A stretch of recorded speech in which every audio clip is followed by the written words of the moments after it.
Hey everybody, good Tuesday morning or afternoon. It is about 10:30 a.m. Pacific time. Actually, it's 10:28 Pacific time, but welcome to this edition of Topics on My Mind for today, the 8th of September 2020, the day after Labor Day. Hope you all had a great Labor Day weekend and hope you all got home safe or are coming home safe as I speak. And this is, as you see the title, is a special edition, or one of my special topical editions of Topics on My Mind. And it is a wrestling/animation edition, where I'll talk about wrestling first, and then I'll talk about animation. Divided them in half, basically 4 topics for wrestling, 4 for animation. So yeah, we're going to be diving into that. So again, hope you all had a great Labor Day weekend. I, of course, had to work on Labor Day at my job, and I was supposed to work today. I was supposed to work today, but that didn't happen. Long story short, I'll put it this way: if you work at a job or if you work for a company who allows you to check your schedule, print out your schedule, even ask for a bit of time off or a few hours off from home or from your mobile device, like your phone or something like that. For those of you that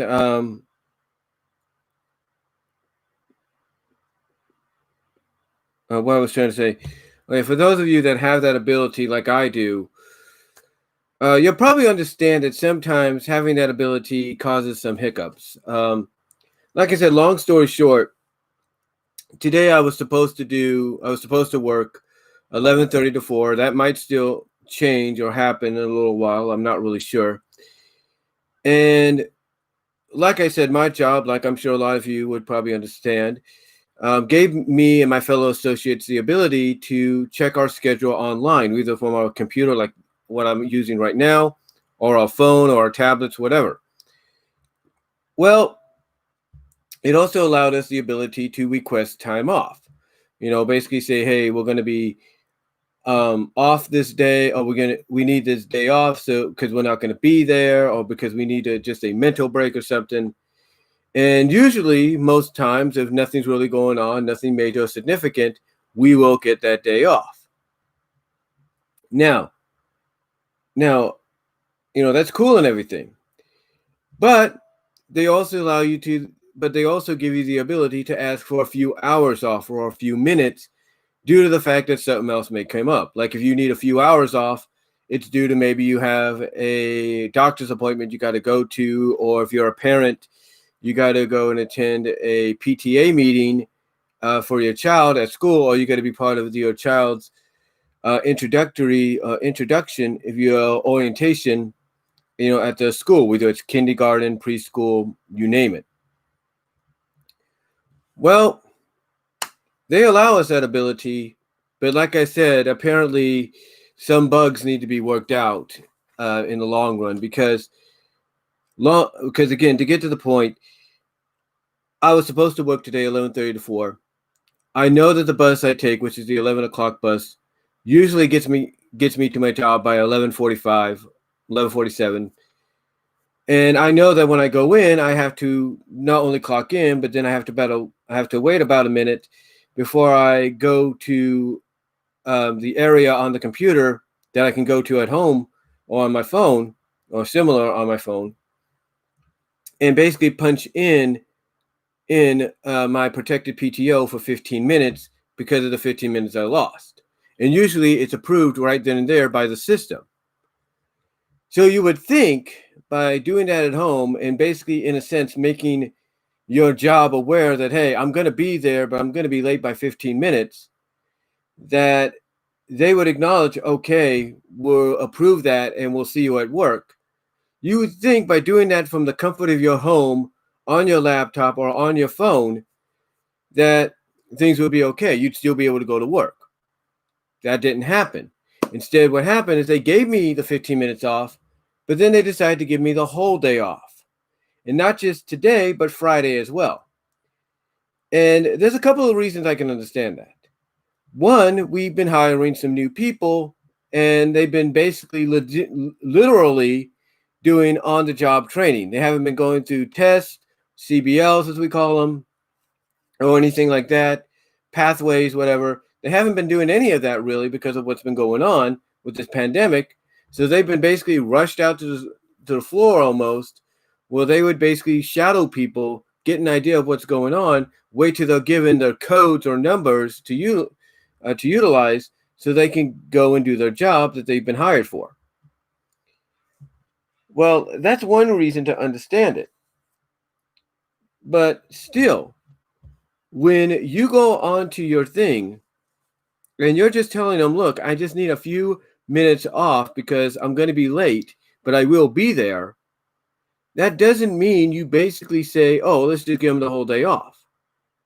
You have to have a reason for doing that. You have to say, well, it's because we probably have too many people, and it's only, in my case today and on Friday, oh, it's only 4.5 hours. It's nothing really big or significant. You try telling that to the management up front, and when you end up getting a rush. You know what I'm saying? You try telling that to the management up front when you end up getting a rush, because honestly, you need all the help you can get. Now, again, I can understand maybe that's the reasoning, because yesterday when I was at work, there were several times that I would come back from break or lunch, and all the registers that we were utilizing would be full. So they would be full, so you wouldn't need someone like me to basically, do a register. Instead, what did I do? I ended up doing carts in 107-degree weather at 10 degrees from the asphalt, if you will, in the parking lot. And you're looking at 117. So yeah, that's why I look like I'm a little out of it still. Because basically I got exhausted by doing it. I mean, the first time I was asked to do it, I was okay with that. And then I just looked in the corner of my eye in the back, saw that the carts on the grocery side were going downhill, or at least a number of them. So I basically told my CSM, and she's like, go take care of it. Go do what you got to do. And I did. I went and did what I had to do. So, yeah. I did that, and just like, that's what exhausted me. So, here I am, on the day. So here I am. And I was going to try to talk to somebody at work and try to tell them what's going on. But after what happened yesterday, I kind of look at maybe I do need to relax, kind of take a day off, kind of recover from being in the heat. But still, what I'm getting at is, despite that, it's still no excuse, okay?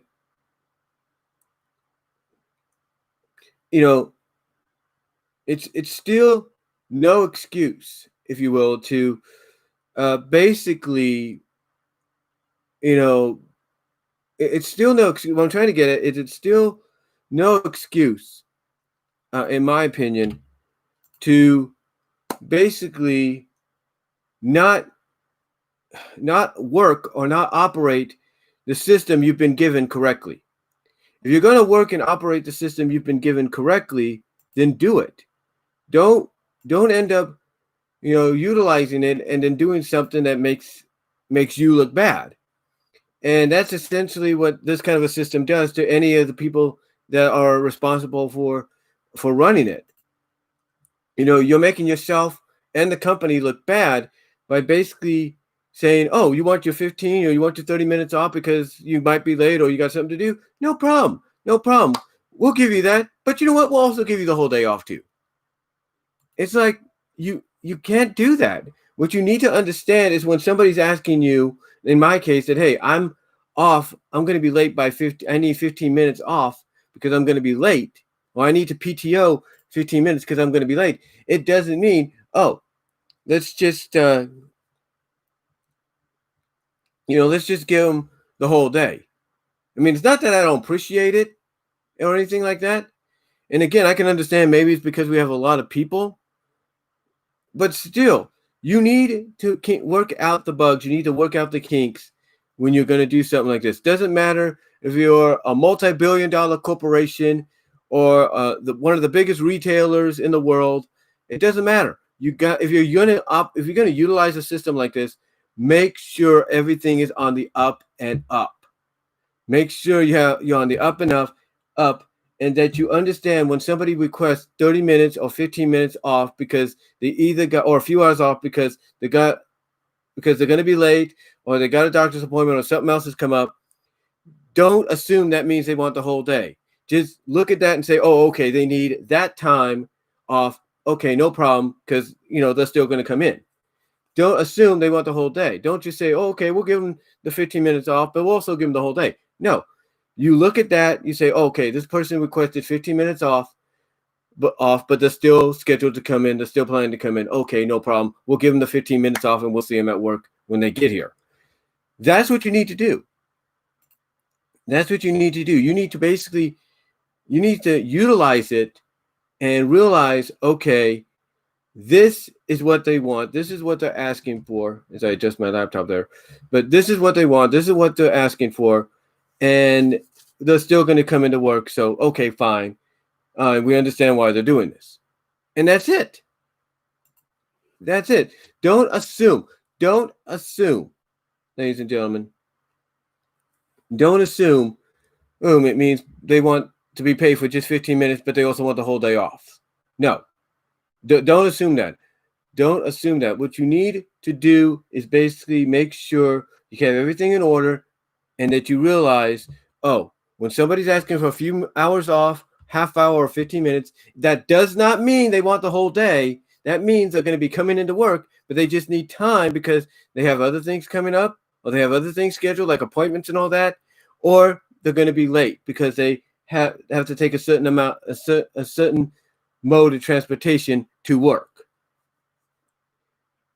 So hopefully my company and other companies that do this or utilizing this now or have been utilizing it, if they've had these kind of problems and still do have them, hopefully they work them out in the long run. And when people ask for 15 minutes off or 30 minutes off because they might be late getting to work, hopefully they get a better understanding of, that person's coming to work, they're just going to be late. And instead of just being like, well, we'll just give them the day off. Again, not that we don't appreciate it. It's just get the priorities in straight. You know what I'm saying? Get the priorities straight. Anyway, though, I know I went off on that for about 13 minutes, so I do apologize. So anyway, let's get into some of our topics that we're going to discuss today on this Tuesday. Like I said, they're divided by 4 in each category. So from the wrestling perspective, we have 4 topics we're going to talk about.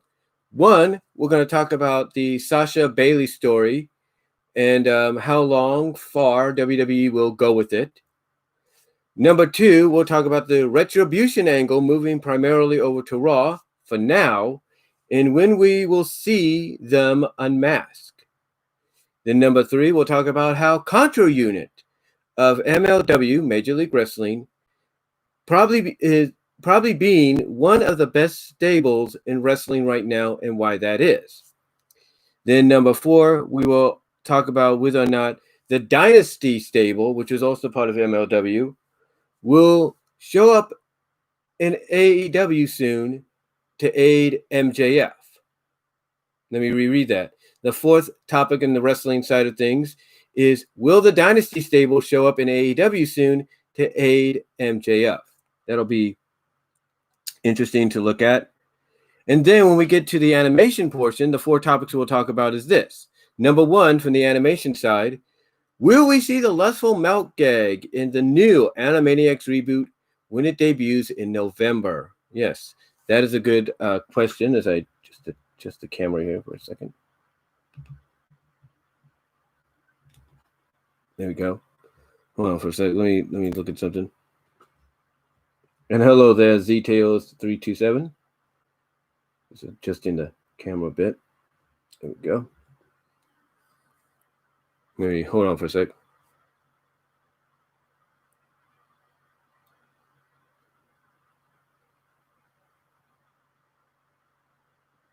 Okay.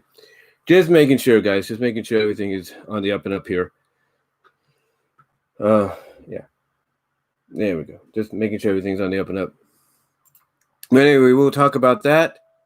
Number 2, will we talk? Okay, so again, getting back to us, and the 4 topics on the animation side that we're going to talk about is number 1, will we see the Lustful Melt gag in the new Animaniacs reboot when it debuts in November? Number 2, we will talk about what are the plans of TEAM SEA3ON when it comes to their animated continuation of Sonic SatAM. Excuse me there. Again, second topic will be what are the plans of TEAM SEA3ON when it comes to the animated continuation of Sonic SatAM. Number 3, we're going to talk about could the DeviantArt webcomic Mystic Makeover by Mr. Internet Man work as an animated series for a platform like Netflix or Amazon Prime Video or many others as well. So I just correct something there for a second. And then number 4 might be probably the longest one on the animation side. We're going to talk about the 5 best My Little Pony Friendship is Magic episodes of the final season, that being season 9, in my opinion. So, yeah, get ready to watch that as I type in some tags here on the tag thing here on YouTube.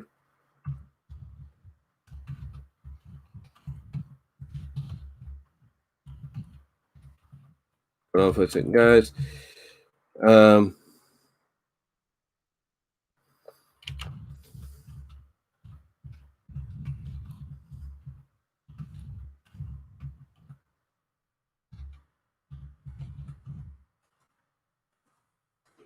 Okay.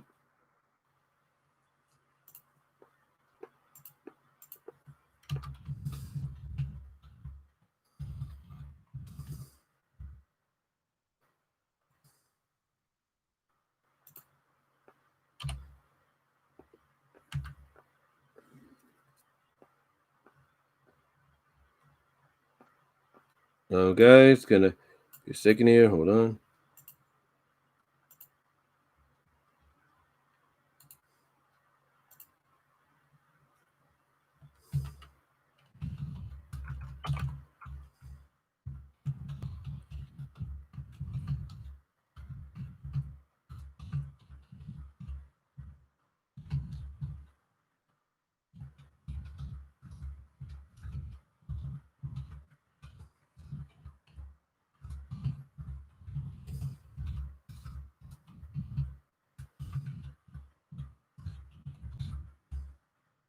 All right, guys, hold on for a sec.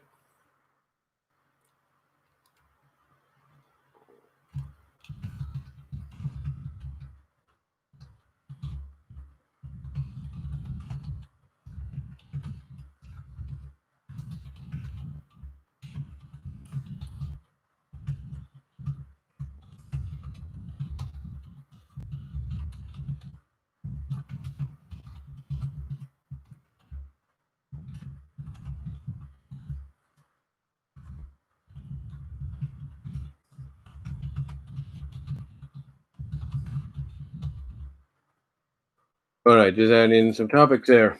Or not topics, but some tags into the tag section here on my live stream. All right, so anyway, those are what we're going to talk about. So let's get discussing, shall we? Let's get to talking.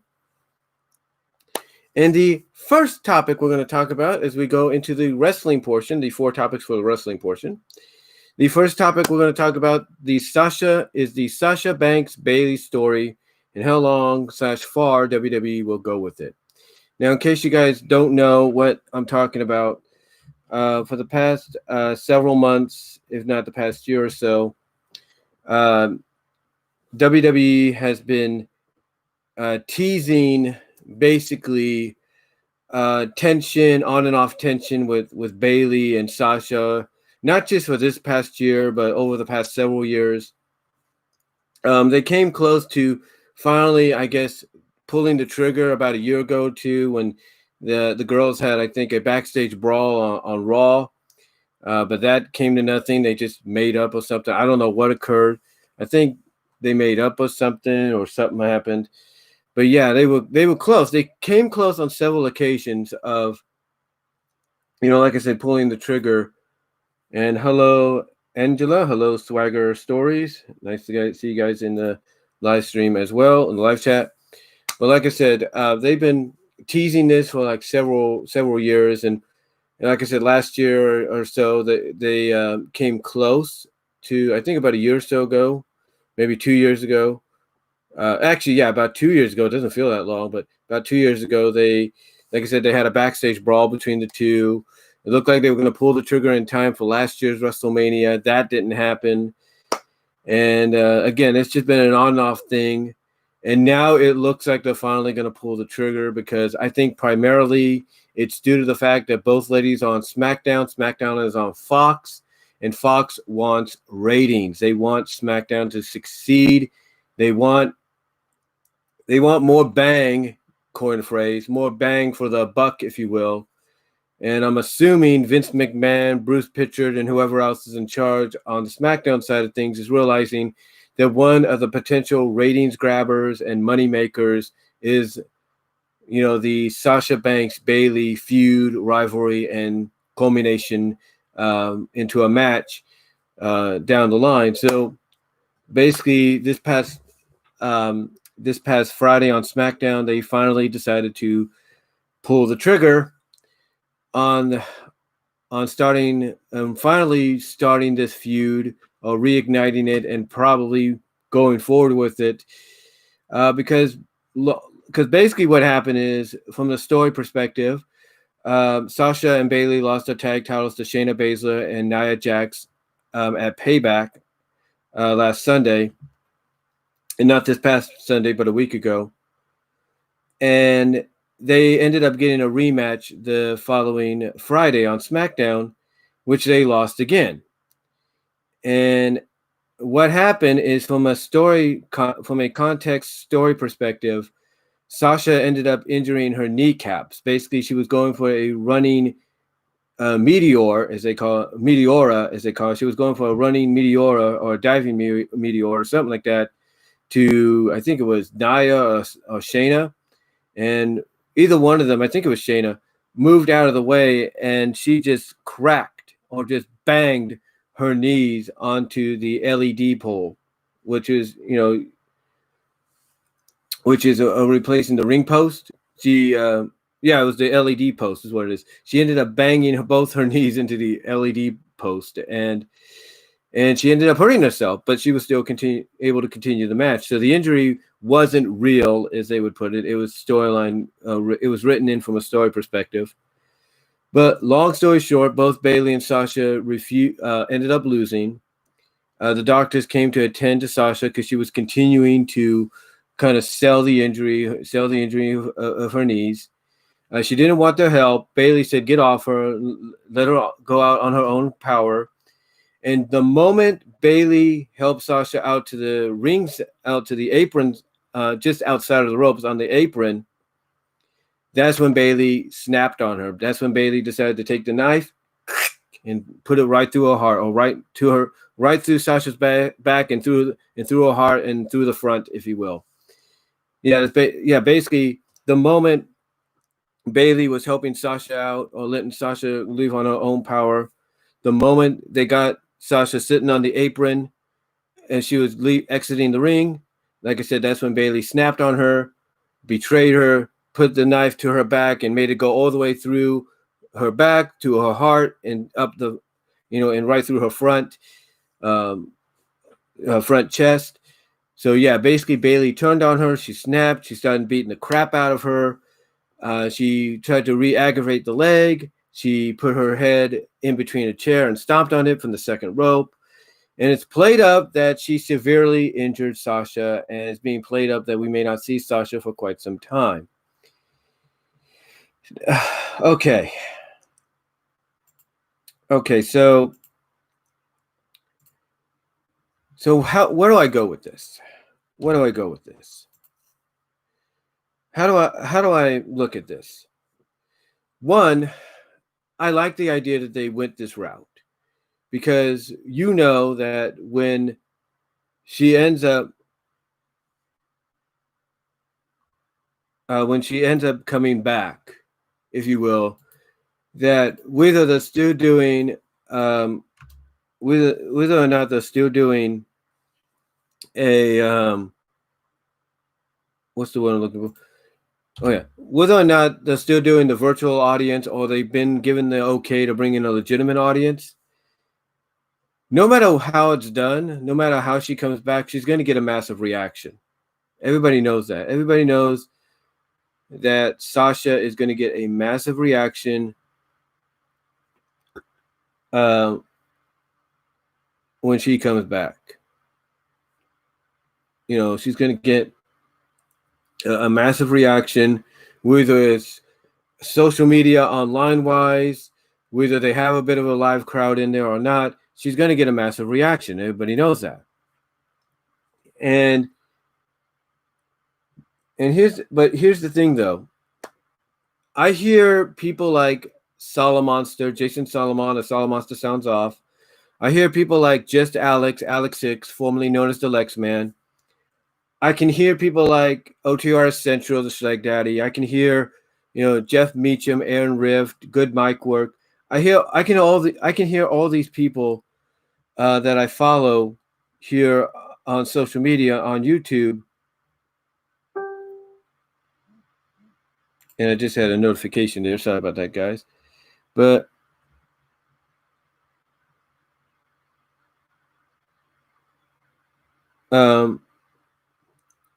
I can hear all these people. I mean, I have heard and can hear a lot of these guys coming out and saying, this is good that they did this. Keep Sasha out for a while. You can play this up. They should play this up. They will play this up till Royal Rumble. They'll play this up till WrestleMania. I've heard what, like I said, I hear what Solomon's is saying. I hear what Just Alex is saying. I could hear what JD might say when it comes to this. JD from NY206. I hear what, like I said, what I could, no, well, I don't hear, but I can hear eventually what OTR Essential may say about it. I could hear what Good Mike could probably say about it. And here's the thing. Keeping Sasha out for a couple months, at least until maybe Royal Rumble, is a great idea. It's terrific. It's perfect. You got a great storyline scenario. You bring her back in the Women's Royal Rumble match. She wins it. She automatically gets on the mic and says, I'm coming for you, Bayley, and I'm going to end your reign and your career. That's perfect. Absolutely good storytelling, because now you have Bayley realizing that no matter who she faces in between Rumble and Mania or whatever happens, she's a dead man. She's a dead woman, pretty much on sight. And again, I agree. Keeping her out as long as that is great storytelling, because you allow Bayley time to gloat every time she comes out of she's the one that took out Sasha. She's the one that potentially ended her career, and then you have Sasha come back, win the Rumble, and then challenge Bayley for the championship at WrestleMania. Now, they could do that, and like I said, that's a good idea to do. However,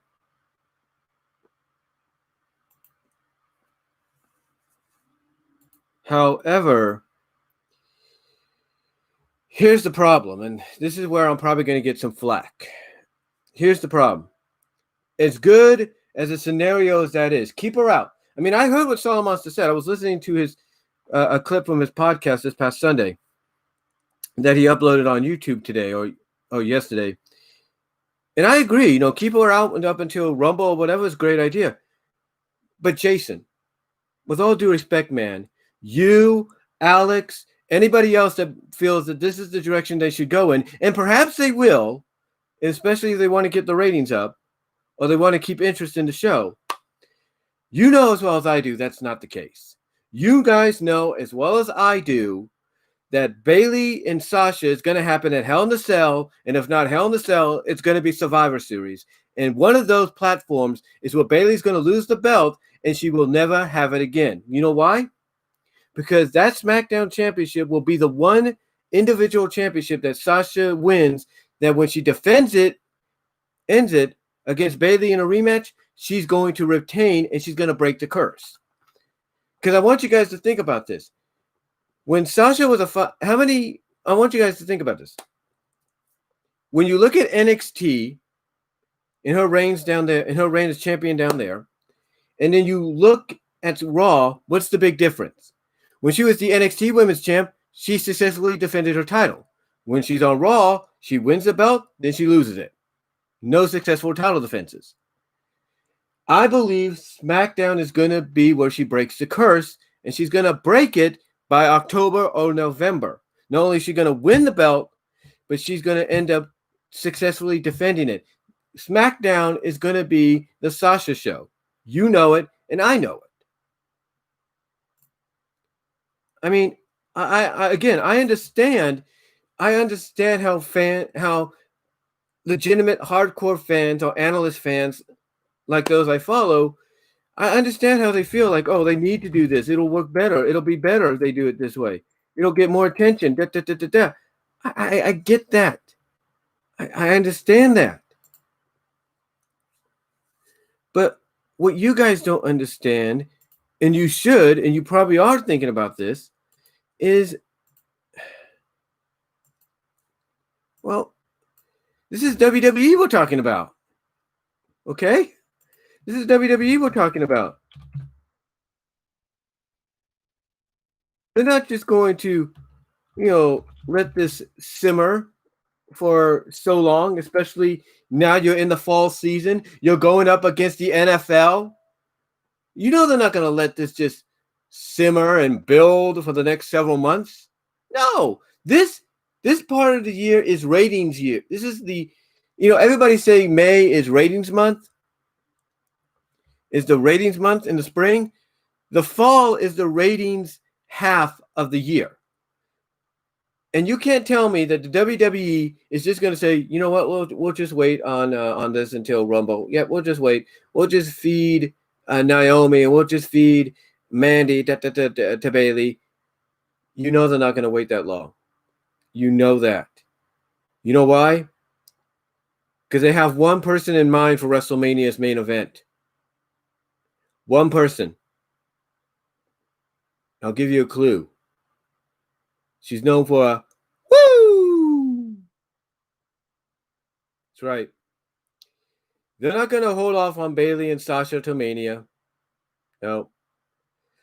They're going to have Sasha beat Bayley. They're going to have Charlotte come back. They're going to have Sasha be the heel. They're going to have Charlotte be the heel. And they're going to have Sasha be the babyface. And you're going to have them face each other at WrestleMania. You know that as well as I do. Now you might say, well, where does that put Bayley? Real simple. Bayley's going to be on Raw. Hear me out. You see, there's word going around that there's a draft potentially happening, right? But we just don't know when. So what if it's discussed that Bayley goes to Raw?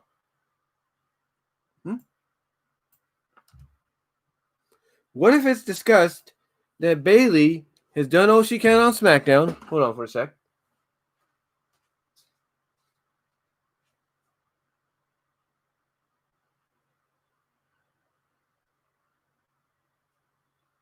Just checking something, guys.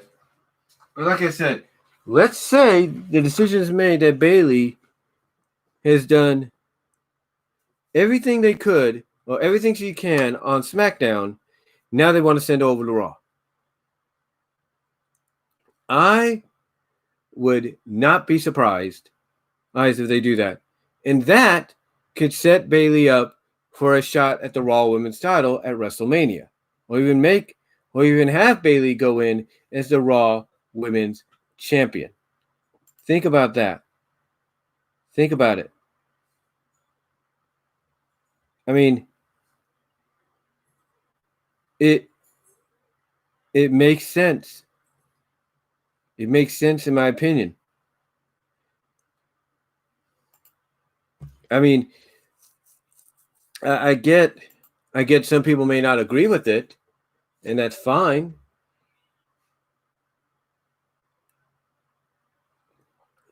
Like I said, I get that some people may not agree with it, and that's perfectly fine. But honestly, guys, hold on for a second again.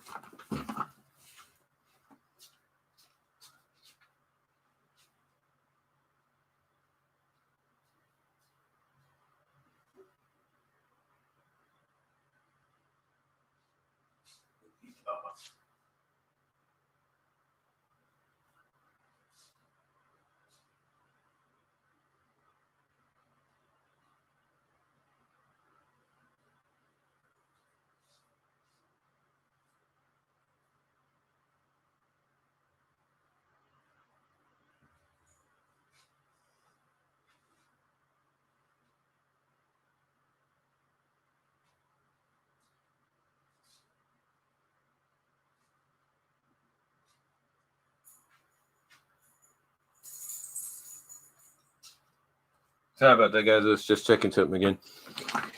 What was it? Oh yeah.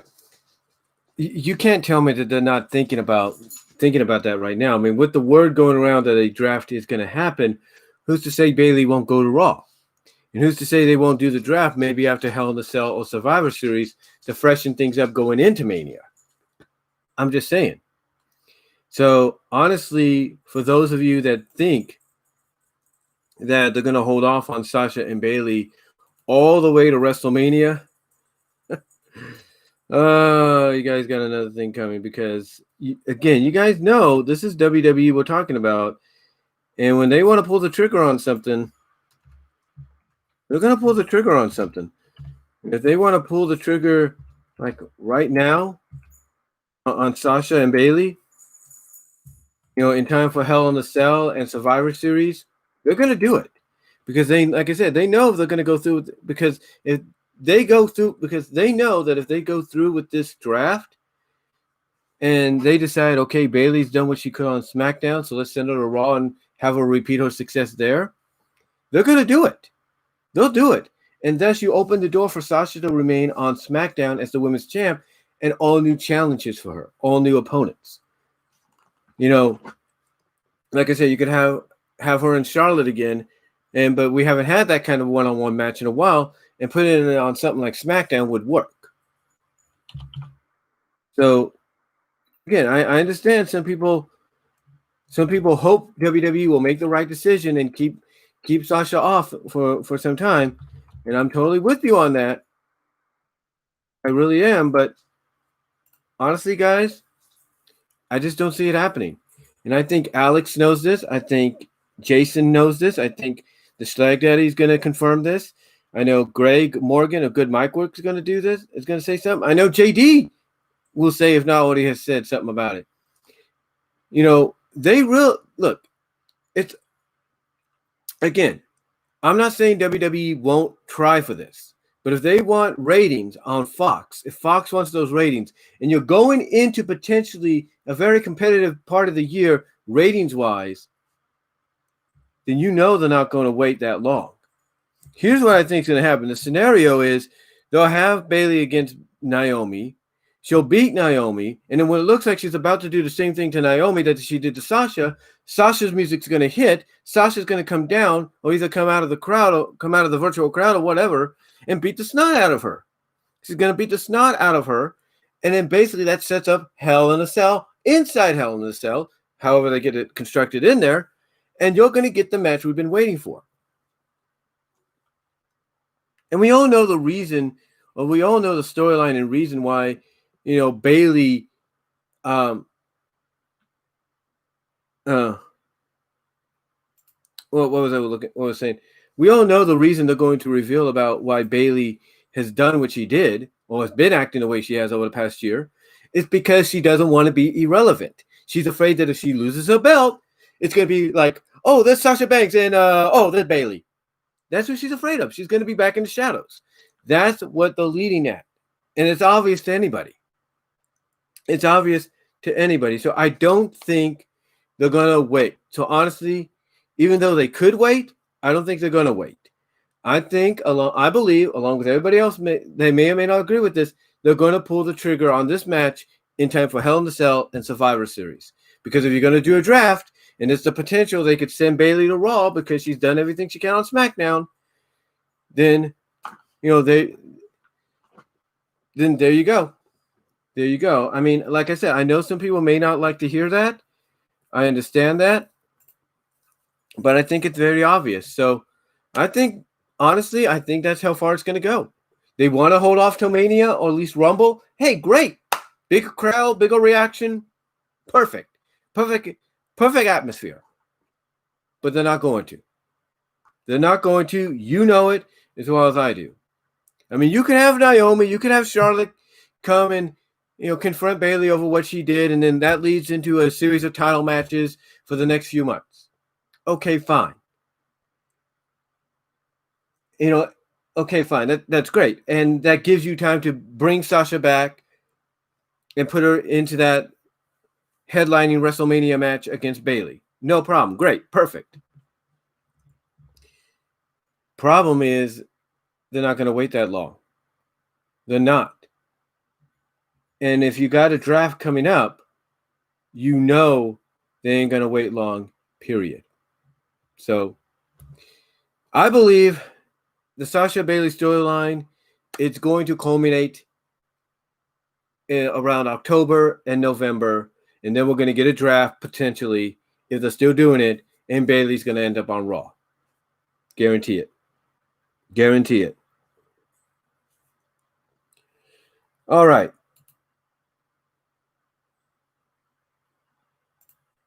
All right, so next up,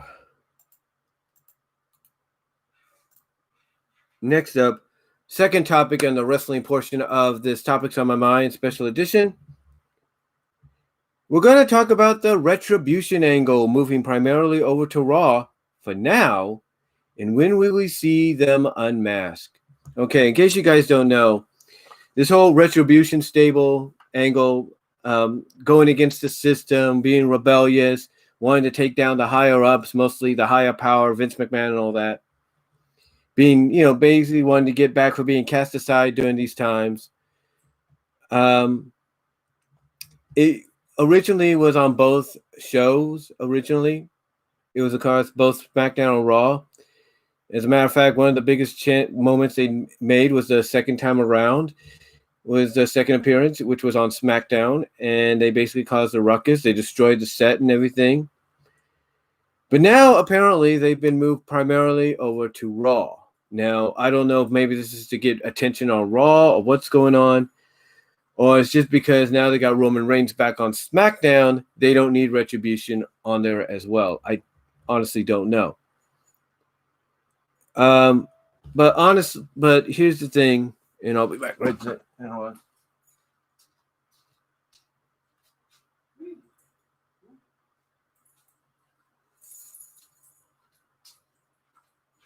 Just checking on my dog there. She was in my mom's room. But anyway, this Retribution angle. This Retribution angle, like I said, was moved primarily over to Raw for now. And again, as I was saying, they used to be across both shows, causing chaos and everything. In fact, the most significant moment they had, as I mentioned, was the second appearance in the WWE on SmackDown, where they destroyed everything. They pulled a Nexus, if you will, from 2010. They pulled a Nexus and basically destroyed everything around them. Well, I don't know if it's because the higher ups at Fox didn't like the fact that a lot of people were making the comparison to the terrorist group Anfita, I think, or the fact, and I think is primarily one of the other reasons, they got Roman Reigns back to be their top star. Whatever it is, they decided to move Retribution over to Raw for the time being. And the reason I say the time being is because they're building up to a big match, probably a Survivor Series, of Retribution versus Team WWE. So come October, November, they're going to have Retribution going back to SmackDown, going back and forth between SmackDown and Raw once again, so you could build up to Retribution versus Team WWE. You know that's going to happen. You might even have them invade NXT to really further the plot, to really further the story, further the plot, and kind of build up a Team WWE that comprises of members of all three brands. So it's going to be really intriguing.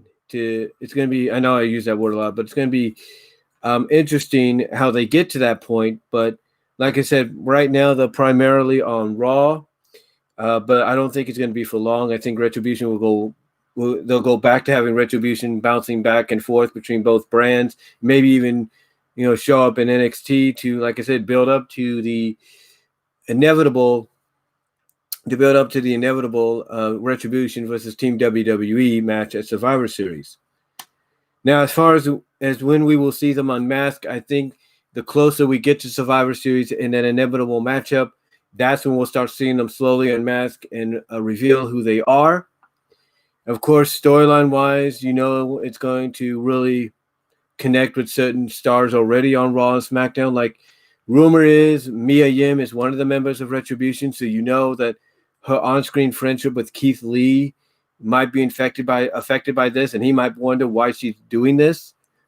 So it's going to be, I think it's going to be, honestly, this might be a very fun time if you're not just a casual viewer of WWE, but a regular viewer. I think it's going to be a very fun time for you because, even though some people might say there's comparisons to Aces and Eights and everything, because when you think about it, Bruce Pritchard was part of TNA, I believe, at the time when Aces and Eights was around. So this is very similar. So don't be surprised that as we get closer to Survivor Series, just like they got closer to Bound for Glory, don't be surprised if not Aces and Eights, but Retribution starts to unmask or get unmasked, and we start seeing who it is behind there as we get towards Survivor Series.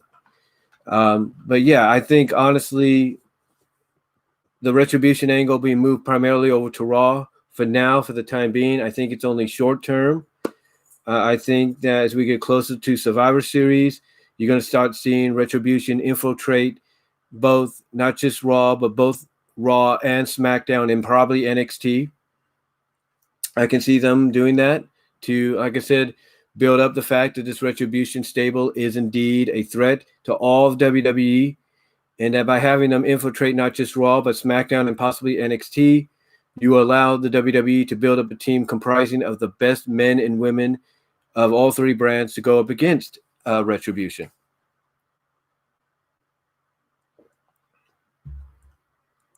So yeah, I think honestly it's going to culminate at Survivor Series, and I think as we build towards Survivor Series, we're going to see Retribution unmask or be unmasked as we get closer to that event. But right now they're primarily on Raw, but expect them to go back and forth between Raw and SmackDown and maybe even infiltrate NXT as we get closer to Survivor Series in the next few months. And expect the unmasking of some of these members to happen during that time as well. That's just how I'm seeing it. Okay, so number 3. Let's get on to our number 3 topic of the wrestling portion of this. And our number 3 topic is Contra Unit of MLW, Major League Wrestling, probably being one of the best stables in wrestling right now, and why? Well, let me explain why. Now, for a lot of us, a majority of us, we could only watch MLW on YouTube and even Fight TV. For a lot of us, the primary way to watch Major League Wrestling is on YouTube or Fight TV. Not a lot of us have Bing Sports. We used to here with Xfinity, but not anymore. So the only way we could watch it is through YouTube and Fight TV.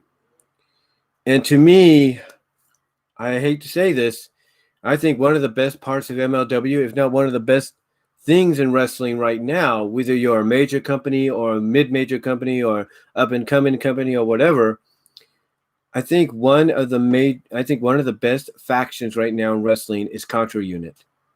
The reason I say that is they just feel, it's just when you watch what they do, they feel legit. They feel legit. They feel like a real threat. You believe every word that comes out of their mouth, and they have a member who is not only the MLW World Champion, but no matter who you throw at him, a majority of the time, without interference, he beats that person. He beats him. I mean, he beat Tom Lawler to win the championship, basically squashed him, if you will. And as far as we know right now, even though they're on hiatus, but they're planning to come back in a few months,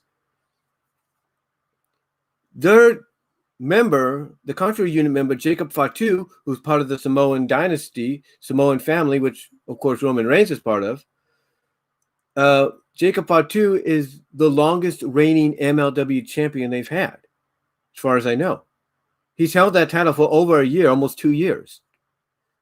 This guy, again, and this is the guy that no matter who you put in front of him, the majority of the time without interference, he'll beat. And like I said, the way they come off, it's like you ask yourself, why can't any other company have a stable like this? Why can't any other company have a faction like this where they feel like they're a real threat? Not just to certain primary baby faces, but to everybody. Because from what I have seen on MLW, maybe I'm wrong, Contra Unit has gone after everyone, babyface and heel. So, a lot of people will look at a group like Contra Unit and be like, why can't we have a group like that in some of the major companies like WWE or AEW or Impact? Why can't we have that kind of a group where they feel legitimate, where they feel like a real threat? I don't know. I mean, to me, when you look at a faction like Contra Unit, that's money on the table. That's money just ready to be printed and printed and printed over and over and over again. That is money. That is money in the bank. And MLW, to me, has a gold mine. And if MLW gets a bigger television or network deal in the future, whether it's with Showtime or a syndicated network or a major cable affiliate, that will allow everybody, and I mean everybody, to watch MLW, the moment they see Contra Unit show up and be showcased as they are, and even given a backstory on who they are,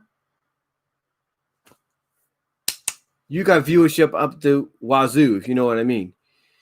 And like I said, they are presented in a way that makes them feel legitimate. They are. It makes them feel legitimate. I mean, you look at one of the members is Simon Gotch, the former Simon Grimm of the vaudeville of the vaudevillains in WWE and NXT. The former Simon Grimm, Simon Gotch, if you will, is more of a threat now with his association with Contra Unit. Yes, he's looked at sometimes as the weak link, in my opinion, or will be, but basically he is treated more seriously and as a threat than he ever was with the vaudevillains or in WWE, period. And I think everybody watching this knows, and I believe anybody that watches this, that follows MLW, knows this. They know it. They know it. So to me, in my opinion, Contra Unit, just by what I've said, and if you've not seen who they are, go to Major League Wrestling on YouTube, check out one of the videos, which is centered around Contra Unit, and see what I'm talking about. See what I mean. And you'll see why they are, in my opinion, one of the best stables and factions in wrestling right now. And why I believe that if sometime in the future you have all three members be released from MLW To me, you have to keep them together. No matter where they go, if you're AEW, WWE, Impact Wrestling, PWG, whatever, New Japan, wherever, keep these three together. Sign all three of them. Let them come in as Contra Unit or under a name or a different name that basically is identical to Contra Unit, and let them continue being that threat. Let them continue being treated like that legitimate threat that they are in MLW. I mean, the way they ended the tapings of MLW before going into hiatus because of this pandemic was on a cliffhanger with Contra Unit taking over the MLW headquarters.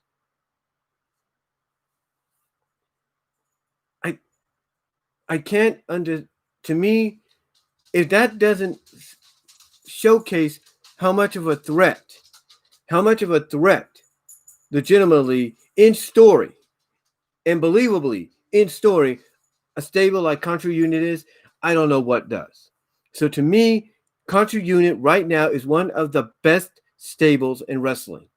And again, if you haven't seen who they are, you haven't watched any of this stuff, go to Major League Wrestling on YouTube right now, MLW on YouTube, and you'll see exactly what I'm talking about. You will see exactly what I'm talking about, guys.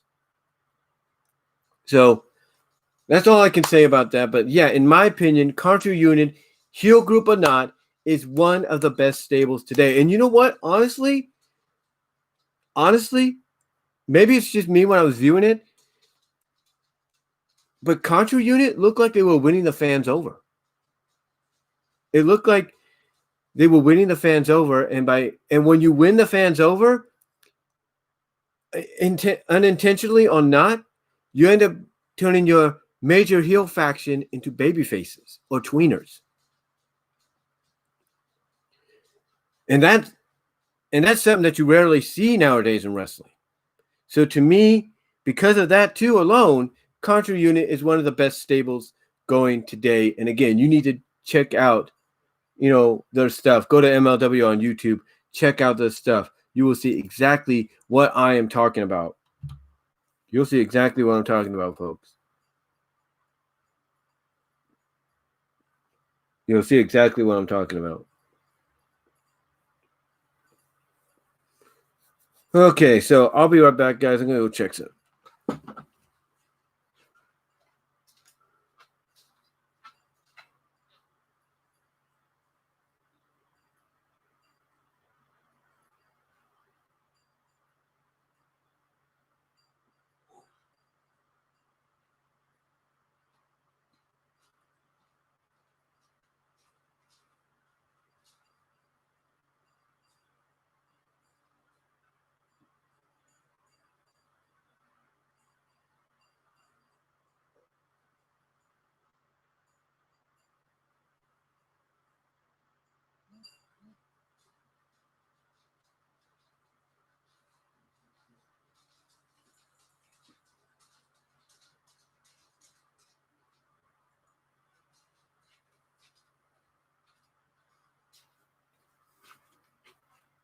I'll be right back.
Okay, guys, I'm back. I just had to go take care of something there.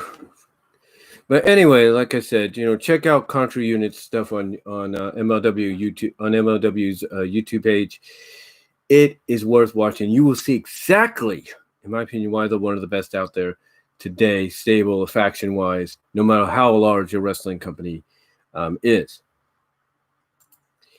All right, so number 4, and speaking of MLW, this is an interesting topic to ask and talk about.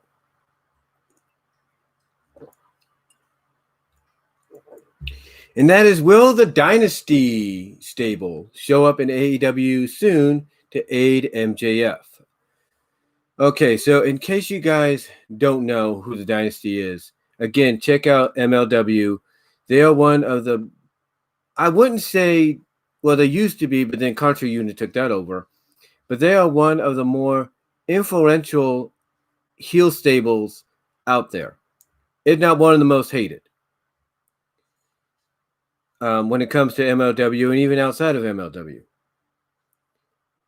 But the one thing that's always been on my mind, especially since MJF got a shot at the championship, the AEW championship, the one thing that's always been on my mind was, will we see the Dynasty show up? Because right now, with MLW just barely getting ready to start back up in, with the end of the month into November or something like that, around between this month and November. The thing is, we don't know if the Dynasty is still going to be a major factor. I would assume they are. Have had enough time off. So I'm assuming they'll still be a major factor. But again, we don't know.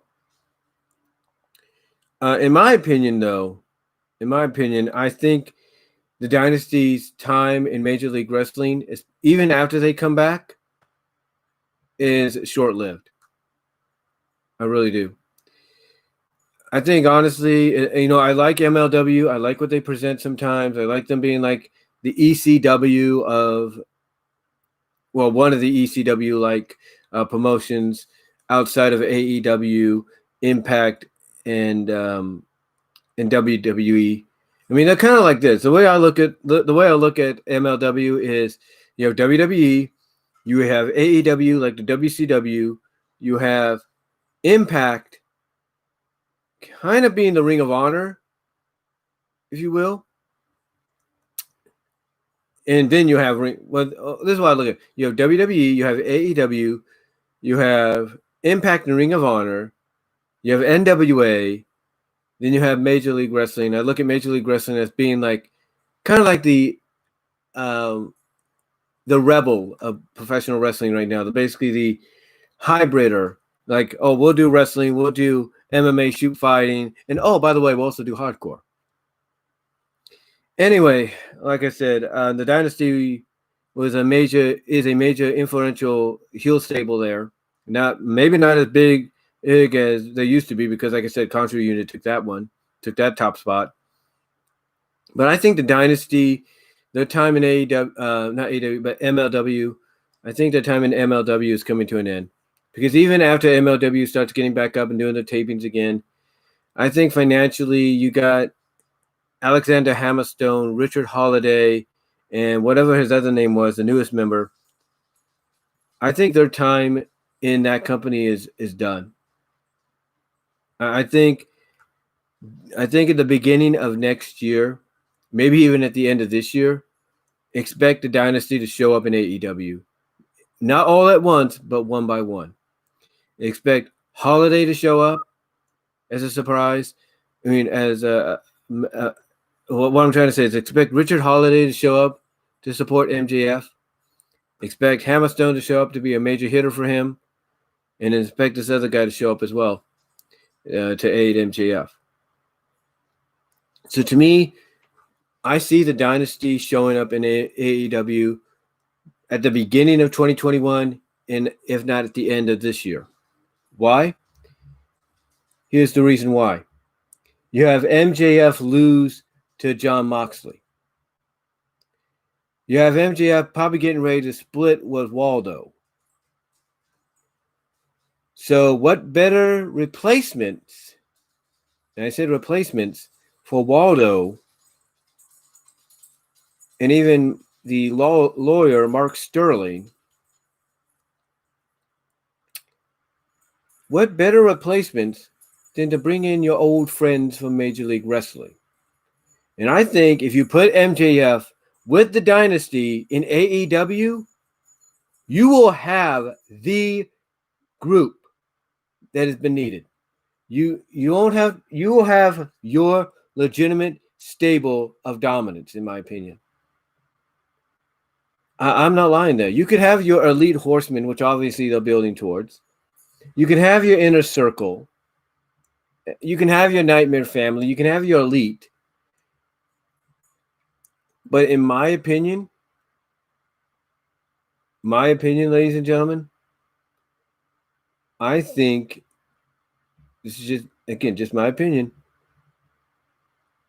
I think the Dynasty, if Richard Holiday, Alexander Hammerstone, and whatever his other name was, is able to part ways mutually with MLW before the year's out or at the beginning of next year, you bring them in to be part of MJF's group or to be part of a stable with MJF, and you will have not one of the more successful stables in AEW, but you will have one of the more despised stables because you will have every fan on a national level that already knows who they are from MLW.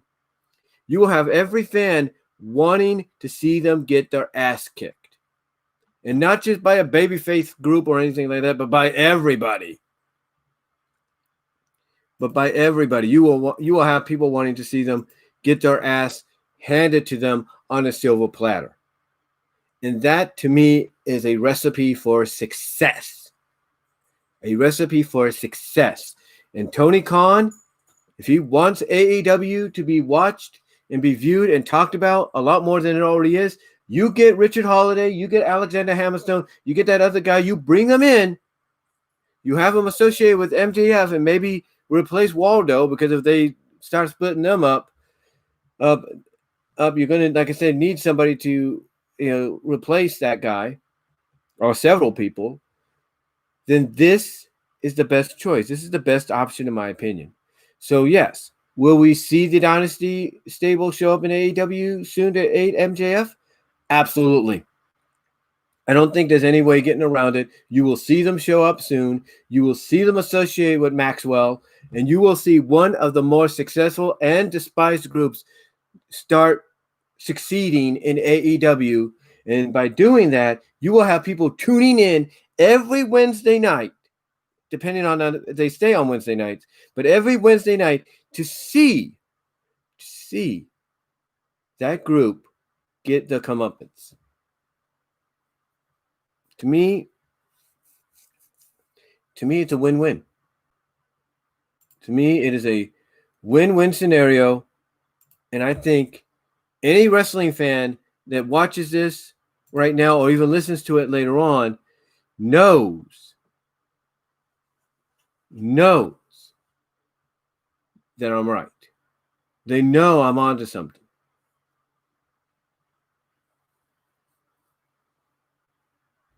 So, to me, I definitely believe the Dynasty will show up in AEW, and they will aid MJF. They may have to go under a different name similar to it, but I think they're going to show up, and it's going to be soon. Just keep watching. Keep watching. It's going to be soon. Guaranteed. Guaranteed. Because, again, if you want all the other stables, including the Dark Order, to get over with the fans, bring in a stable, associate them with one of the more despised human beings on the roster. Instant magic. Instant magic. It works. And you know what, Alex? If you're watching this or listening to this, I think you would agree. And again, just like with Contra Unit, you want to know who the Dynasty is? Check out MLW on YouTube. You'll see exactly what they're about.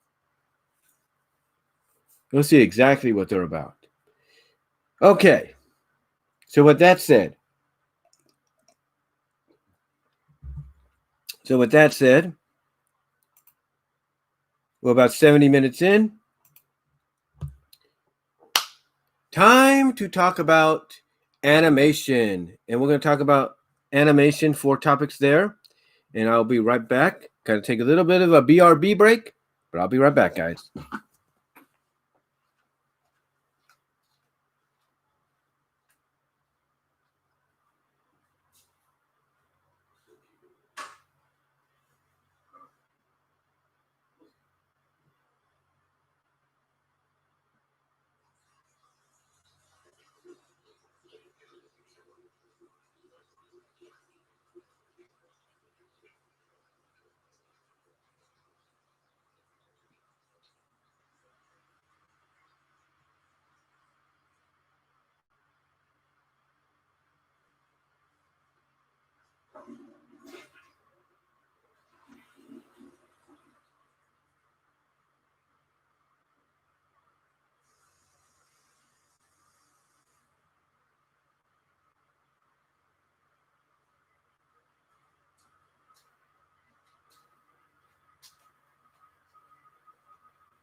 Okay, guys, I'm back for the second half of this as we go into the animation topics now. And the first animation topic we're going to talk about is, will we see the Lustful Melt gag in the new Animaniacs reboot when it debuts in November? Now, in case you guys have watched or haven't watched my channel for a while, basically what the Lustful Melt gag is, and I've talked about this many times, and you can look it up on TV Tropes. But basically, it's a gag where a male or a female gets so attracted, so hot under the collar, so amored, if you will, amored with an individual, that they melt into a puddle of goop. Sometimes they melt into a partial puddle where like the head is just sticking up a little bit and they're still able to communicate. Sometimes it's halfway to where they're just like a stump a little bit, but they're still able to talk. But most times they melt to the point that they become a complete puddle. Whether it's a complete one-colored like puddle that you would step on in the rain, that's caused that you would step on because it's caused by the rain, or it would be a multicolored like cream-like puddle that you could easily just pick up with your hands or something like that. And that's basically what it is. And the reason I mention it in those manners is because the original Animaniacs has done it. Tiny Toons that inspired Animaniacs, or Animaniacs spun from, in my opinion, has done it. Basically, the character would basically get so amored or attracted or whatever that they would become a puddle of goop. And there were times on occasions in both shows where a character would do this and another character has to pick them up and literally, restore them. Like in Tiny Toons, you had in the episode The Acme Bowl, you had Plucky do this, and you had a character called Roderick Rat literally use a cup, if you will. You literally use a cup and just scoop them out of the jacuzzi pool and pour them out and restore them. Animaniacs did the same thing as well with, of course, Minerva Mink. And what happened is the second time she saw Wilford in his Fabio werewolf form, she melted into a creamy puddle, and he picked her up like a wet towel, wringed her out like this, is and restored her. Because basically, as I like to joke a little bit, if they wanted to, he could have just left her like that, walked away, went to go get something to eat, get a movie, whatever. Take a dip in the pool and a dip in the lake, and get the attention of all the other female animals or whatever, and then come back about an hour or two later, and Minerva would still be in that melted state. So stuff like that, and they've had it continue throughout many shows as well. In the past several years, they've had it happen in the animated live action hybrid series Groove High. They've had it happen, and it happened to one of the main characters, Zoe. They've had it happen in Captain Flamingo to the main female character there. They've had it happen several times. I'll put it that way. And it's basically what it is a visual gag. It's a visual representation of how a woman in real life feels being attracted to another individual, whether it's a male or in this case another female. It's a visual aid of showing how a female feels sometimes. So that's why it's dubbed that way. In animation, because you're visually seeing how that woman feels.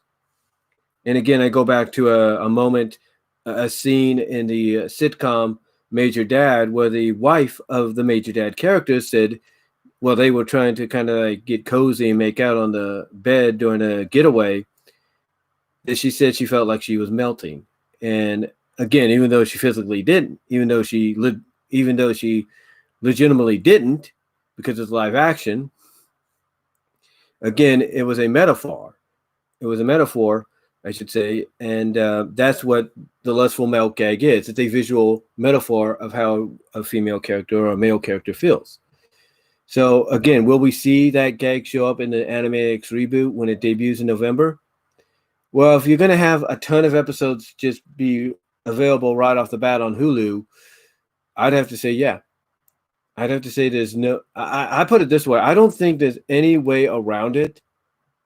I have to say there's no any way around it that you're going to have to include that gag in the reboot within the first 13 episodes to really not only give a familiarity to the original fans, and to old school fans of the original show, I should say, but also kind of establish what kind of gags everybody can expect in the show.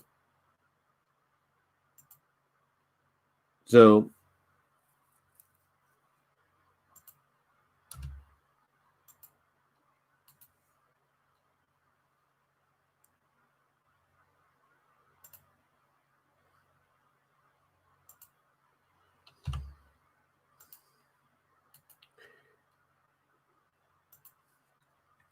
yeah, basically, I truly believe I truly believe upon the debut that in any one of those 13 episodes, you're going to see it. And I was just trying to correct something there on the descriptions. But anyway, I believe you're going to see it. I think honestly, you will see it show up in the series in the first 13 episodes. How it's done, who does it, and all that's another question. If it's Dot Warner that does it, then that's not going to be a surprise because she did it in the 11-minute short Space Probe. So it would not be a surprise if they had her do it. I would not be surprised if they had Slappy. If Slappy Squirrel's coming back, heck, we've always thought, well, if there's any kind of character that should do it, maybe just out of just unexpectedness, it should be Slappy. So who's to say she won't do it? And that potentially could happen. We do know that there are going to be new characters.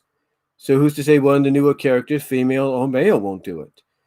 I mean, I've said it before. If we're going to have a new character, if there's not going to be any Minerva Mink or Hello Nurse, then you need a character in there that's kind of like a toned down or subtle version of who Minerva is or who Minerva was. Basically, making a more much of a PC version, but more of a kind of like subtle nod to Minerva, a similar character, basically.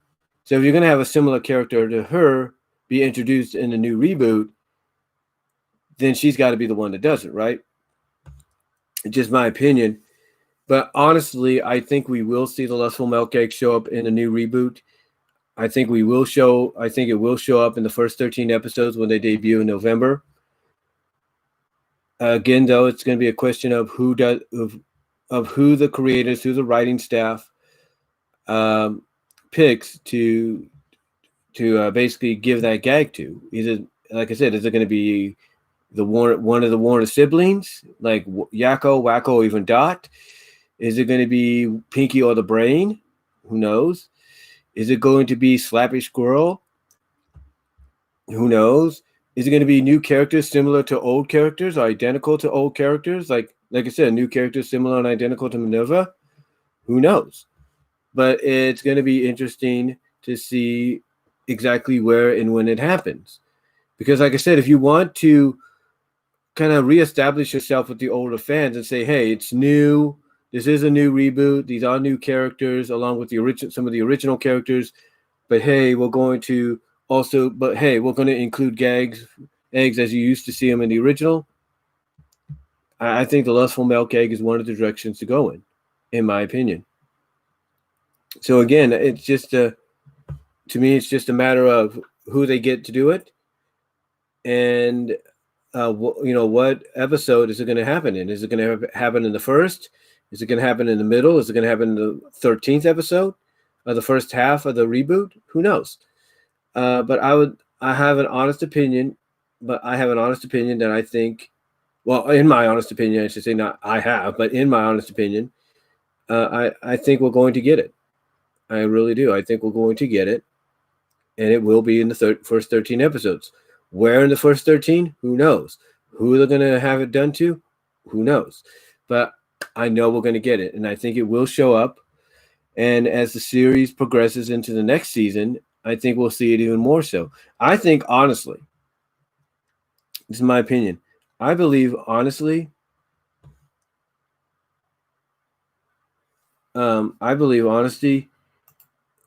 just in my opinion, I think, honestly, we'll see the Lustful Melt Cake. We'll see the Lustful Melt Gag more so in the Animaniacs reboot than we've ever seen it before. I really do. So, yeah. So, honestly, I believe we will see it. I believe we will see it when the show debuts in November. It's just like a matter of what episode it's going to be in, but I have a feeling we will see it. I really do. All right. So, second topic we're going to talk about. What are the plans of Team Season when it comes to their animated continuation of Sonic SatAM? Okay, so in case you guys may not know about what I'm talking about, Team Season is a group of people that have come together, a group of fans that have come together, they've come together financially, have tried to have done what they could to get the resources they needed to basically give us fellow fans something that we've been waiting for over 25 years. And that's a proper continuation, animated continuation of the series, and mostly give us that long lost season 3. The reason for this, as many of you may or may not know,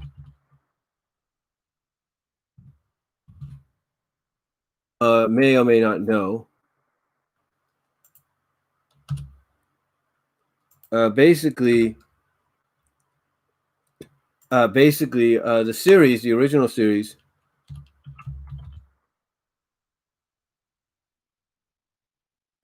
Excuse me. Like I said, the original series ended on a cliffhanger. Basically, it ended on a cliffhanger. It didn't, get a proper season 3, even though one was planned. and it's just taken off the air, and mostly because, from what I understand, it was ratings losing to the Mighty Morphin Power Rangers, and the other was the fact that there was a behind the scenes change over at ABC, and according to the late Ben Hurst, there was a saying going around that he heard called "Trickle down, a new broom sweeps clean." So basically, anything that they didn't want on the slate, or they felt worthy of being on the slate, basically they got rid of. They got rid of it. So that's where SatAM suffered a major fall. Basically, it didn't, it didn't basically it didn't get basically the support to continue with the third season. And Ben Hurst has gone on record saying he's had a lot planned for a third season. He was going to, have Tails come into a new power. He was going to have a new love interest for Sally to compete against Sonic, all that kind of stuff. And basically never got a chance to do that. So what happened was the series was just canceled. Now, Ben Hurst did his best to shop around an idea of continuing season 3 or getting season 3 going in some capacity, even through movie formats or even through a movie format, if you will. But nothing came of it. And so, yeah, unfortunately, even before his passing, he could not get season 3 continued. Well, that's where Team Season comes into play, because they're basically like, look, we're going to continue this. We're going to make it happen. They originally started by continuing the SatAM show through a webcomic, which you can find at Fans United for SatAM on, here on the web. They continued it through a webcomic, and that was basically enough of a foundation for them to say, you know what, we've done the webcomic. Now we're going to take it a step further. We're going to do the animation. And like I said, they've pulled out a lot of resources. They've gotten in contact with people to, help them bring this to life. They've even gotten in contact with some people that have worked on the show to supply some music, some artwork. They've gotten in contact with some of the right people in the business in the business to basically make this happen.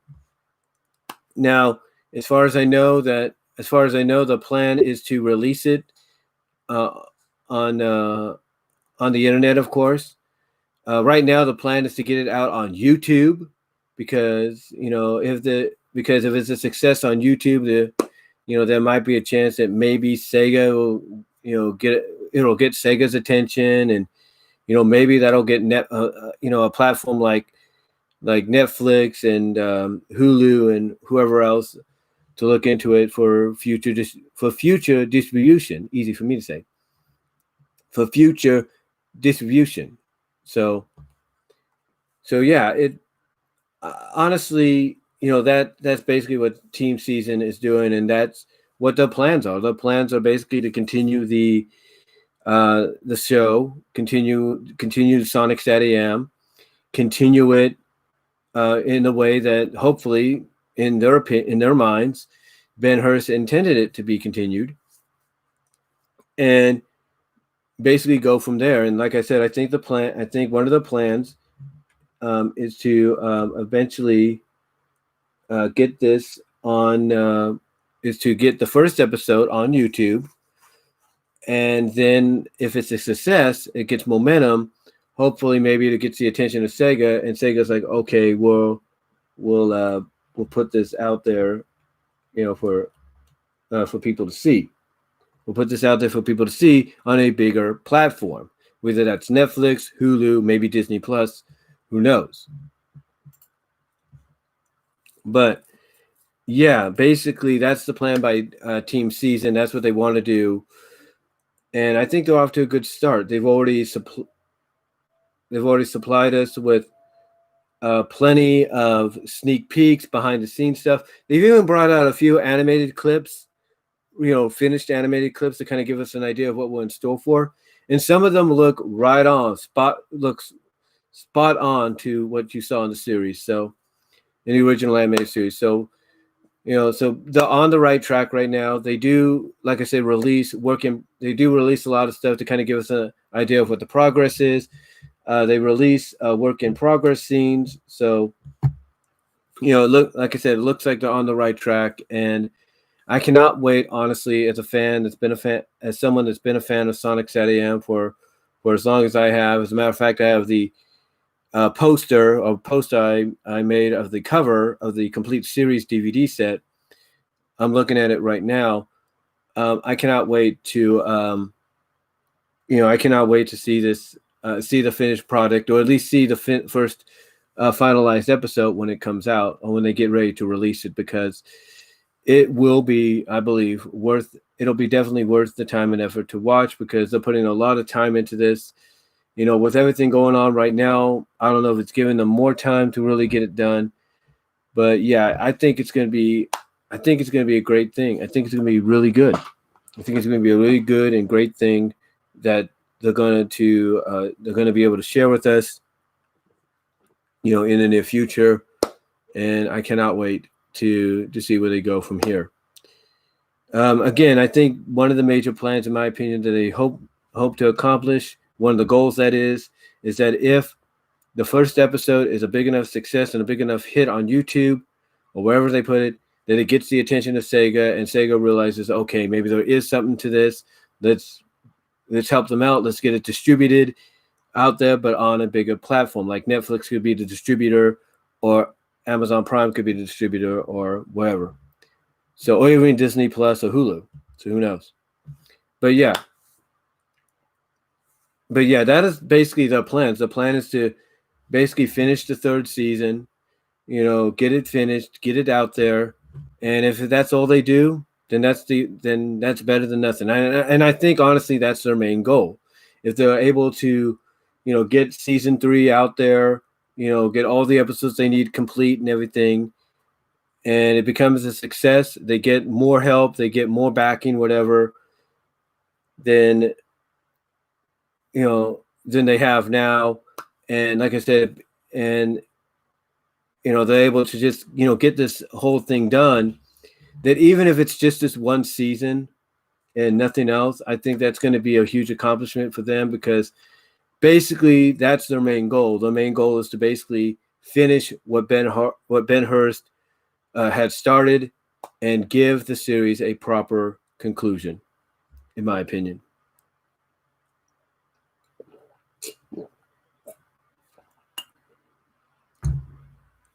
So that's basically what their plans are when it comes to the animated continuation of Sonic SatAM, to basically get it done, or at least get the first episode done, see what the reaction is to it. If it's a big enough hit, hope for the best. Maybe get Sega's approval to get it distributed on a bigger platform, get more backing, like I said, financially and all that, to where even if it's just this one season that they, finish and bring to life, then that's all that's going to matter to them. Because like I said, what their goal is, in my opinion, right now, is to finish what Ben Hurst has started. So with that said, we're going to go on to our third topic, and I'll be right back, guys. I'm going to put my mug in the sink. My coffee mug, that is.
Okay, guys, I'm back. So, getting on to our third topic here. I've talked about this one before.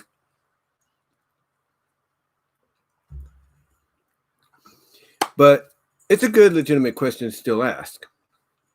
And that is, could the DeviantArt webcomic Mystic Makeover by Mr. Internet Man work as an animated series for a platform like Netflix or Amazon Prime Video? And the reason I bring this up is because if any of you are viewers and fans of Kibo on Netflix, you know that Kibo was originally a webcomic that became such a success that it got the attention of an animation studio and of Netflix. I think of DreamWorks basically and Netflix, and they were able to work out a deal to bring that to life. They were able to work out a deal with the creator to bring the stories to life. So, could the same be done with the webcomic or web series, if you will, on DeviantArt, Mystic Makeover by Mr. Internet Man? Could the same be done? I think yes. I think honestly it can be done. And you know what? You have everything you need right there in those webcomics and any other resource you need. And the reason I say that is mainly due to the fact that yes, you could play it up as mostly an animated comedy, and basically what I'm saying is you can play it up as an animated comedy and show an animated comedy where the unexpected could happen, because you never know what's going to happen with the characters. But I think you can also play it up for the story it has, because it has potential to tell a great story. Basically, in case you guys don't know what Mystic Makeover is, check it out on DeviantArt. But it's a story basically of a college student or a post-grad college student, whatever, called Veronica. And she somehow mysteriously is given this magical lipstick called Nightshade that when she applies it to her lips, she becomes her alter ego, the mischievous demon elf known as Demonica. And by becoming Demonica, she's able to do all kinds of things. She has all kinds of abilities, from being able to melt down into a puddle of goop, which apparently is a favorite of hers and some of her friends in story, to being able to become any inanimate object or vehicle, to basically, believe it or not, enveloping people, absorbing people into her body and converting them into a mask just for a short time so they can kind of have a relaxing experience if she's good friends with them, or even possessing people just, so they can have a good time. Or one of the major selling points that we've seen over the years, or I've seen over the years, is Demonica's ability to change into other people, other women, mostly alter egos going under the Monica name. And then also by doing so, split herself in half. Well, not split herself in half, but basically, in a sense, she's able to create multiple versions of herself. Either it's just as Demonica herself, or it's as the human alter ego Monica. She's able to basically create these different versions of herself. And what's interesting about it is basically she's able to give these new versions of her. Like, she could basically transform it into a sultry seductress, and then if she feels like, hey, I need some company, or I need some company for for the night, or I need to have some company to have some intimate fun, if you will, she will create duplicates of herself, but with different hair colorings or whatever. And again, what's interesting is when Demonica / Veronica does this, is she's able to give them their own somewhat individual personalities. And when you look at the web comics that Mr. Internet Man does, it's just so intriguing and so interesting to see exactly how far he will go with the character doing things like that as well. And in my opinion, It's elements like that. It's elements like that, in my opinion, that really contribute to the story, can make a story interesting. And if Mystic Makeover could be done as an animated series, even from a comedic standpoint, I think one of the more dramatic, one of the more serious portions, because yeah, you can have it be an animated comedy, but not all the time. You can have it be an animated comedy that has some, thought moments, some serious moments, some dramatic moments, or whatever, mature moments, if you will. And I think the plot line of of Veronica possibly losing herself to these multiple personalities because she changes into Demonica, and Demonica has these abilities to do it, or has the ability to do these things, I think it would be an interesting scenario. I mean, one of the things I think could be done in an animated series based on Mystic Makeover is you could have her, reveal her secret to some best friends of hers. Some of her best friends, sorry about that, but some of her best friends there or around her that she could trust. But you could also have one of those best friends kind of be like the kind that's concerned. Like, she's concerned that that Veronica may lose herself if Demonica ends up splitting herself into multiple women again, that there could come a time where, she can't change back, or she can't change back to Veronica, and Veronica ends up losing herself to these multiple women.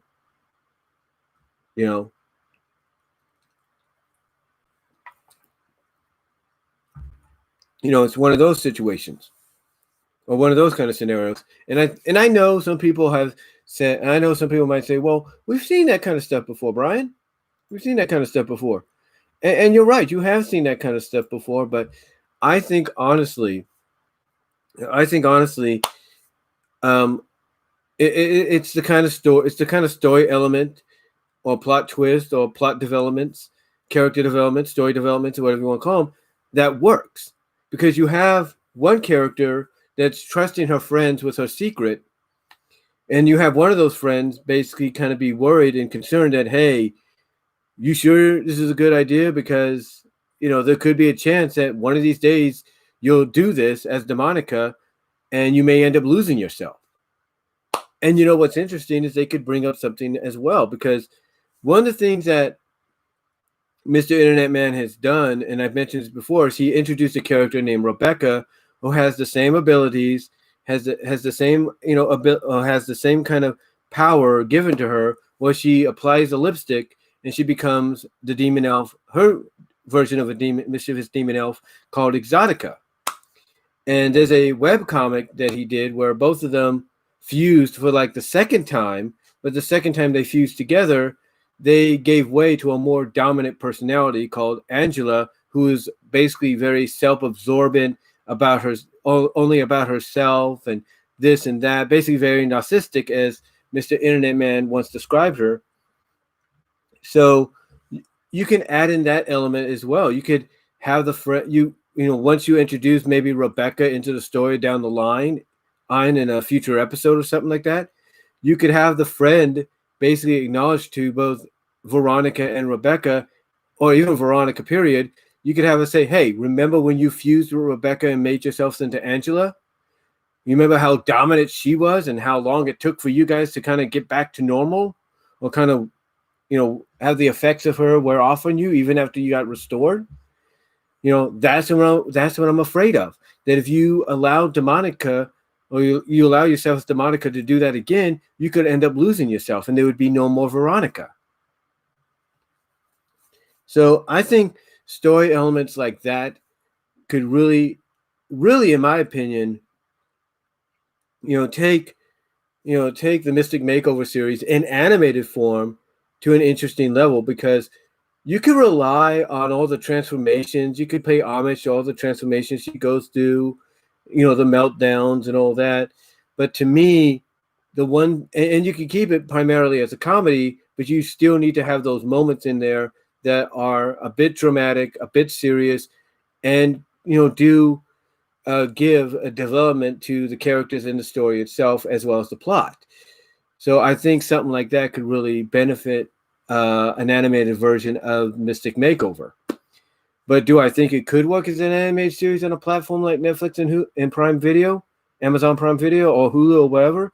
Yeah, I think it really could, and I think it could work for everything that I just mentioned. I think it could really work, and you know what? It would get people It would get people's interest. It would get their attention. It would get their interest. They'd be like, "Ooh, what is this?" And they'd want to see more of it. So I think Mystic Makeover could really work as an animated series, which is on Netflix, Amazon Prime Video, wherever. And I think it could work for, like I said, everything that I just mentioned. You want to keep it as a comedic animated series, that's fine, but also throw in those elements and give the show a lot of strong development for everything involved, from characters to stories, you name it. And like I said, one of the plots you could put in there, or subplots, is a friend being concerned that Veronica, after she reveals a secret, could lose herself to whatever transformation she puts herself in, mostly when she splits herself into multiple women. So I think, honestly, that could work, in my opinion. So, yeah, I do believe Mystic Makeover could work as an animated series on Netflix or Amazon Prime. Will a show like that happen? Will a show like that happen? Only time will tell. Only time will tell, but I hope it does. I hope it does, because if you could take something like Kibo, which was originally a webcomic, and do an animated series out of it, and if you could do something, and if you could create a series called The Midnight Gospel based on a podcast series, anything is possible, in my opinion. So yeah, I think Mystic Makeover could indeed work. And I'll be right back with the final subject.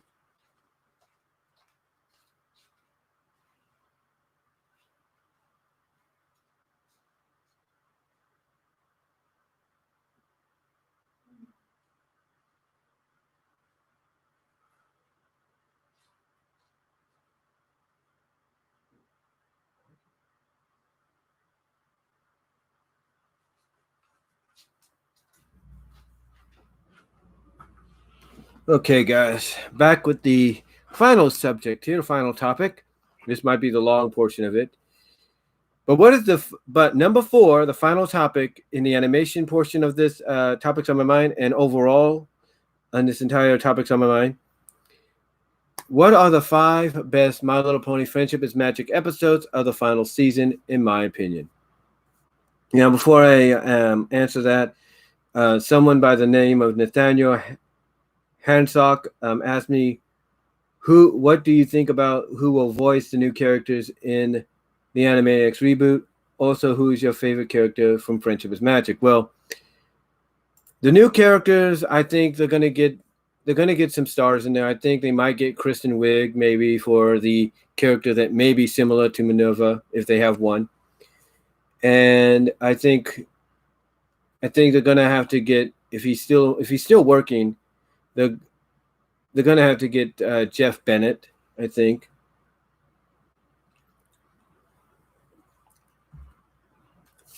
They got Jim Cummings coming back, so I think Jim Cummings has to voice multiple characters as well. It's kind of a toss-up. I don't know exactly yet who I think it will be, but I think one of them most definitely you have to bring in is Kristen Wiig. I think you got to bring her back. Bring her. I think Kristen Wiig, Kristen Chenoweth are 2 of the names I think you need to bring in. And one of them has to voice if they have one, the character similar to Minerva. I think that's what they need to do. And as far as who my favorite characters in MLP are, I think I did a countdown about this before. You can check it out on my YouTube channel.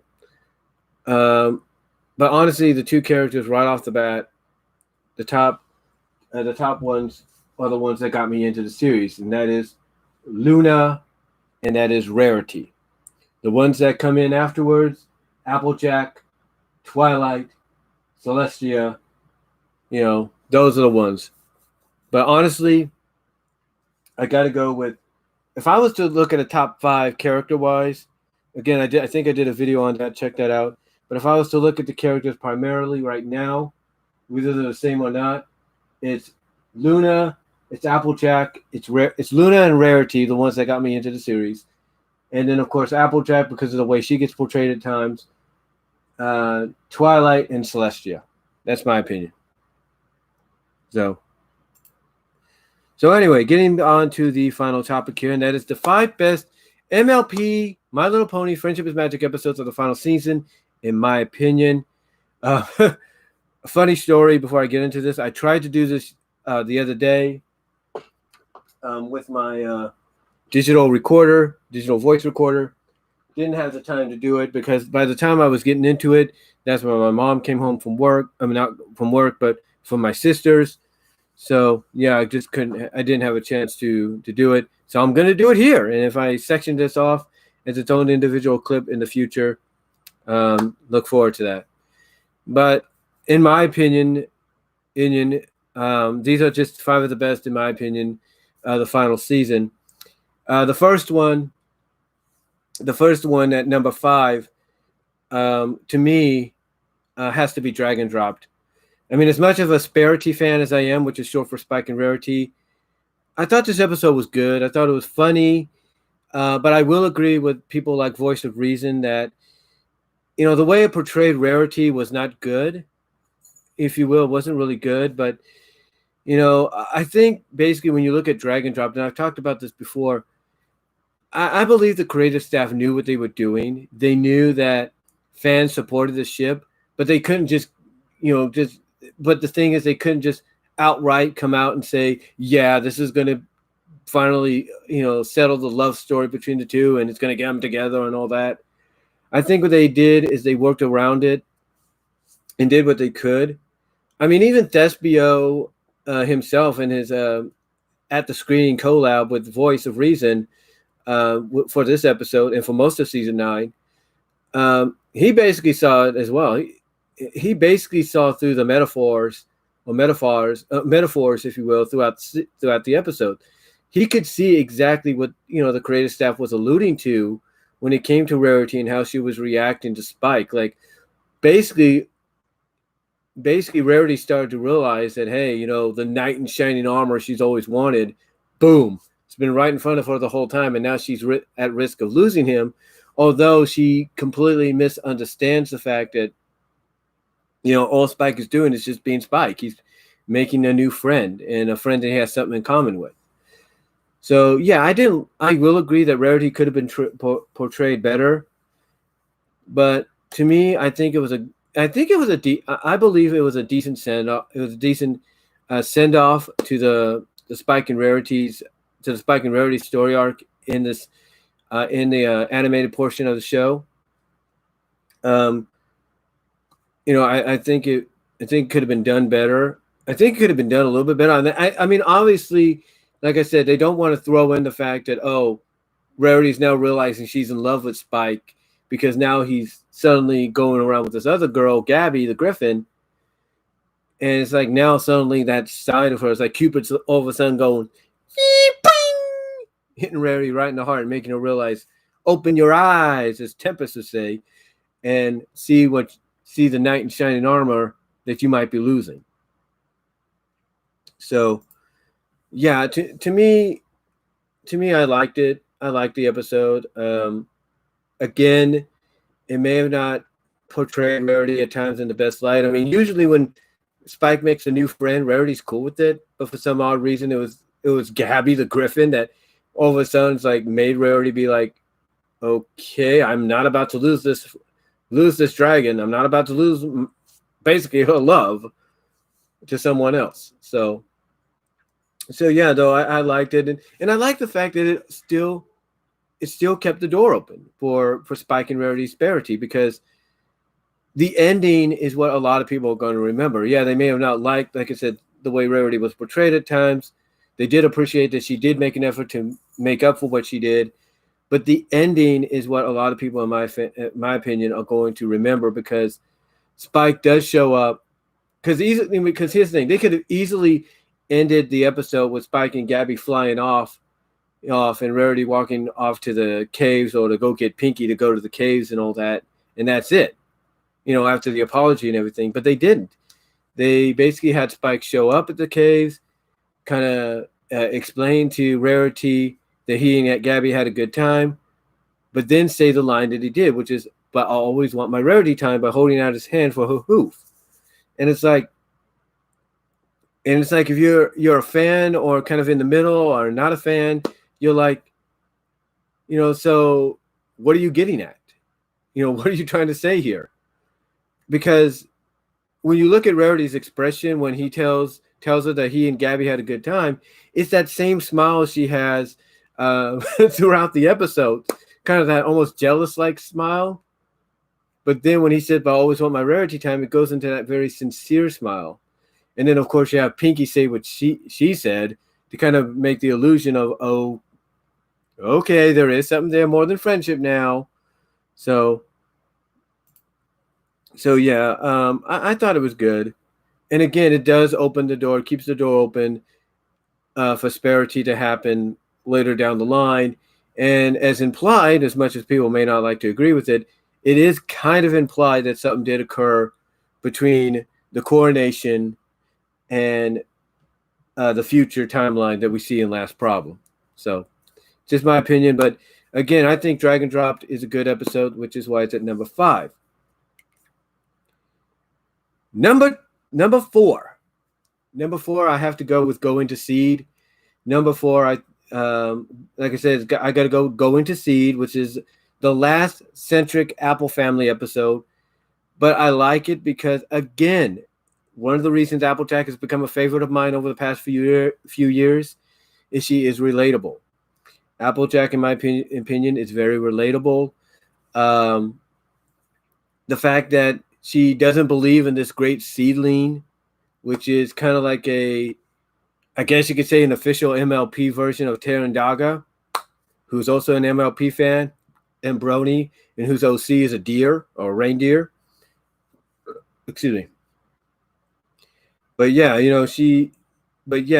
like this. I like this one because, again, Applejack is a very relatable character. I mean, you take a look at how she's portrayed in Main Attraction. You take a look at how she's portrayed in The Perfect Pair, and then you see it here, and it's like, if there's any relatable character that anybody can identify with, it's her. Because a lot of us have gone through life, where we've stopped believing in what we would consider myth and legends. And that the only reason we keep these myth and legends alive is for the kids.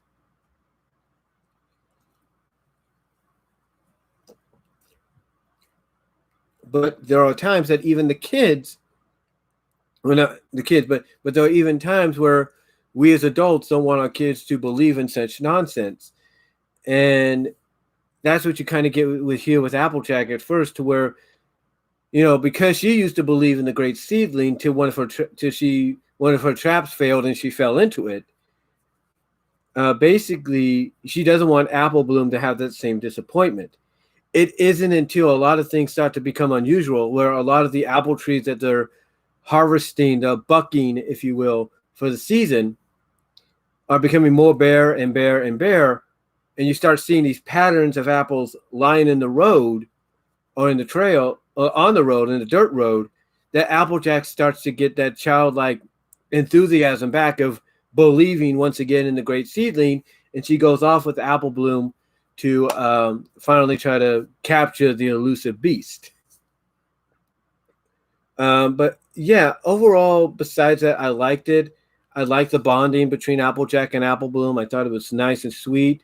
I liked the inclusion of Goldie Delicious. I liked how her and Granny Smith kind of would poke the bear a little. Well, not poke the bear, but basically would keep playing up the fact that the reason the apple trees are suddenly becoming so bare and everything is mostly because of this mythical creature. So I like it. I like that. I really do. And again, the bonding between the sisters is great. Big Mac's is great in this episode too, because you got to feel sorry for the guy. It's like he feels like he's doing all the hard work, and then you find out in the end that he himself is actually the great seedling, but it's not by purpose. It's by unintentionalness, because he's harvesting in his sleep. He's working so hard, he barely getting any sleep. And when he does, he just gets up automatically in his sleep and starts harvesting, starts bucking all the apple trees and all the apples coming loose and all that. So yeah, you know, he's great in this episode. But overall, it's to me, it's just a fun episode. I like it. I like the bond. Like I said, I like the bonding between the sisters, and it's really good. I think it's really good. And again, it's a great conclusion. It's a great final Apple family centric episode, in my opinion. So yeah, number 4 to me, Going to Seed. All right, number 3.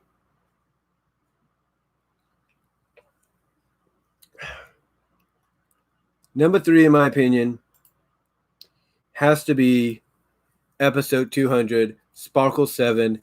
What more can you say about this episode except it was fun from beginning to end?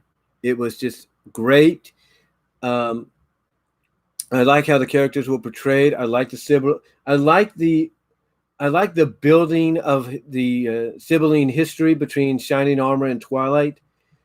I like the fact that Shining Armor I like the fact that, you know, it shows that when they were fillies and everything, that the parents, what is his name? Nightshade.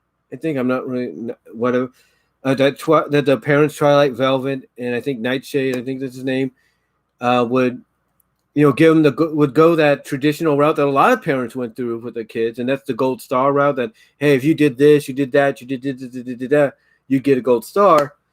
But I like the idea that they also added a goal at the end for the kids, and that was being sibling supreme for about a week. So I enjoyed that. I enjoyed that building, that additional build in the sibling rivalry, and it was also nice to see that Spike was part of the family all the way back then too. And I like the idea that it alludes. What I'm trying to say is, I like the idea that it alludes to the fact, if not shows the fact, that when Shining Armor and Twilight would go off to school, Spike would be taken care of by Twilight, Velvet, and Nightshade. I think that's, or Nightlight. I think that's his name. So I like the idea. In fact, if you want a good example of what I'm talking about, you know, Spike being taken care of by the parents, someone put up a fan art of Twilight Velvet trying to feed Spike as a baby. So it kind of definitely. So that's and that picture's cute and adorable. I like it. But again, I love the idea that it shows that Spike doesn't just have a close connection with Twilight as a sister, if you will, as it gets revealed, as he's alluding to, as it's alluded to here in the 200th episode. But I like the fact that he has a motherly bond with Twilight Velvet. I like that. So I think it's really cool and everything. But overall, the premise was great. It's a parody of Ocean's 11, even to the point that Rarity quotes a line from Twilight. Not Twilight, but basically what I'm trying to say is, there's even a point where they're trying to come up with a plan to infiltrate Celestia's castle to kind of test out the new security system that Shining Armor's put in, which he was called upon by Celestia to put in, because of what happened at the beginning of the season and even prior. Basically, what I'm trying to get at is, there's a moment where they're trying to plan, where they're coming up with a plan of how to infiltrate it, and Rarity quotes an exact line from Ocean's 11. Now, from what I understand, I was watching a review by Dr. Wolf and the others, and basically one of them said basically that Tabitha St. Germain, who does Rarity's voice, would always improvise sometimes, doing like readings, doing conventions and all that. Oh, she's been known to improvise at times. So I like the idea that it's alluded to that she improvised here with this line. Anyway, it's just great. It's just an overall fun episode. You see the return of several characters, like Zephyr Breeze. You see Maud Pie make a cameo or an appearance. And I like how when Twilight comes up with the plan, the original plan, which they do follow through on, that she plays to each of her friends' strengths. Like with Applejack, it's like, hey, you got strong legs. You can break the freaking damn wall with those legs. You can get us in with your strength. So I like how I like how that plan kind of plays to her strengths and everything. But what's interesting is it's not just Shining Armor and Twilight sibling rivalry and all that kind of gets focused on, especially with this infiltrating game to try to, get the sibling crown and all that.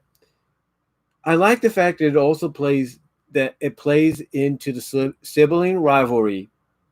I like the fact that it plays into the sibling rivalry of Celestia and Luna.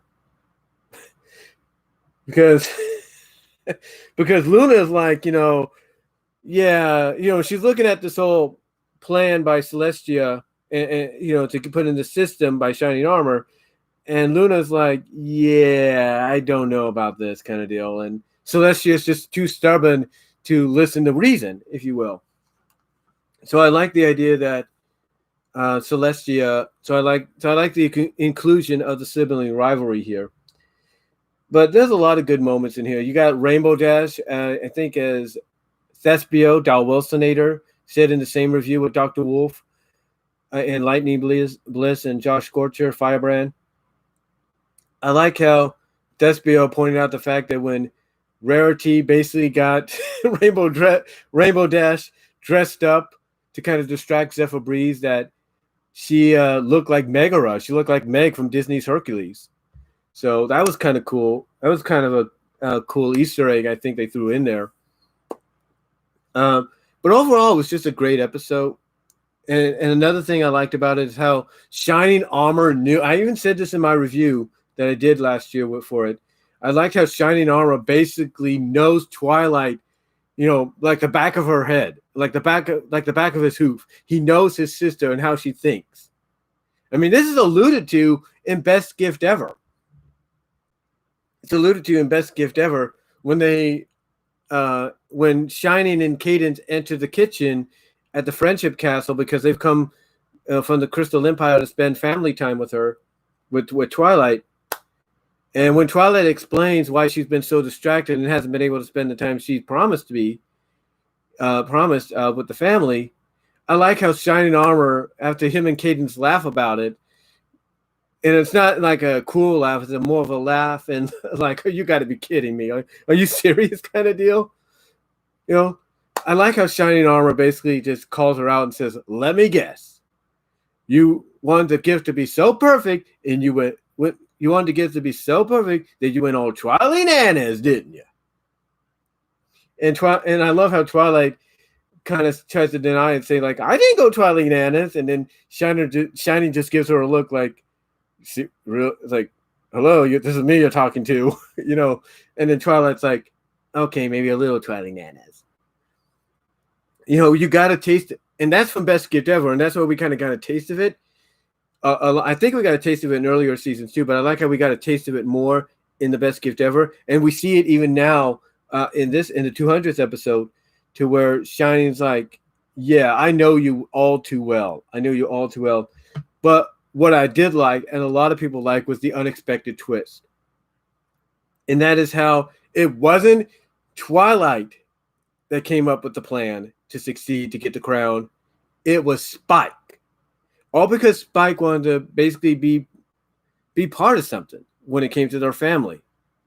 Because Spike has a moment with Fluttershy where he kind of, explains that even when they were young, he always wanted to be part of the sibling supreme thing, or part of anything Shining and Twilight did. Like he was their big brother, or like he was the little brother, but they never saw him like that. So I like how Spike took advantage of this moment to kind of prove, hey, I am, I'm just as worthy as you guys to be a sibling supreme here.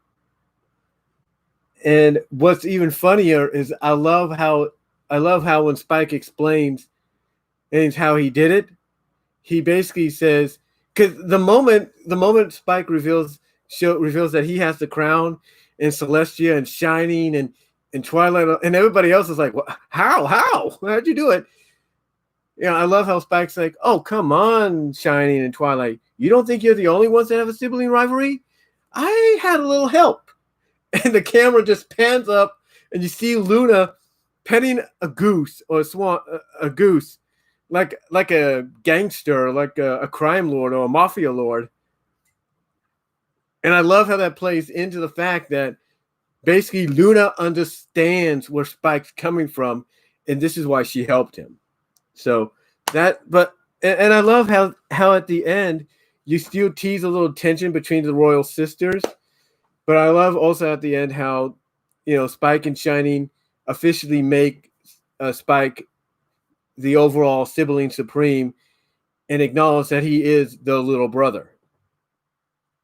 So I like that. I like the fact that they did that.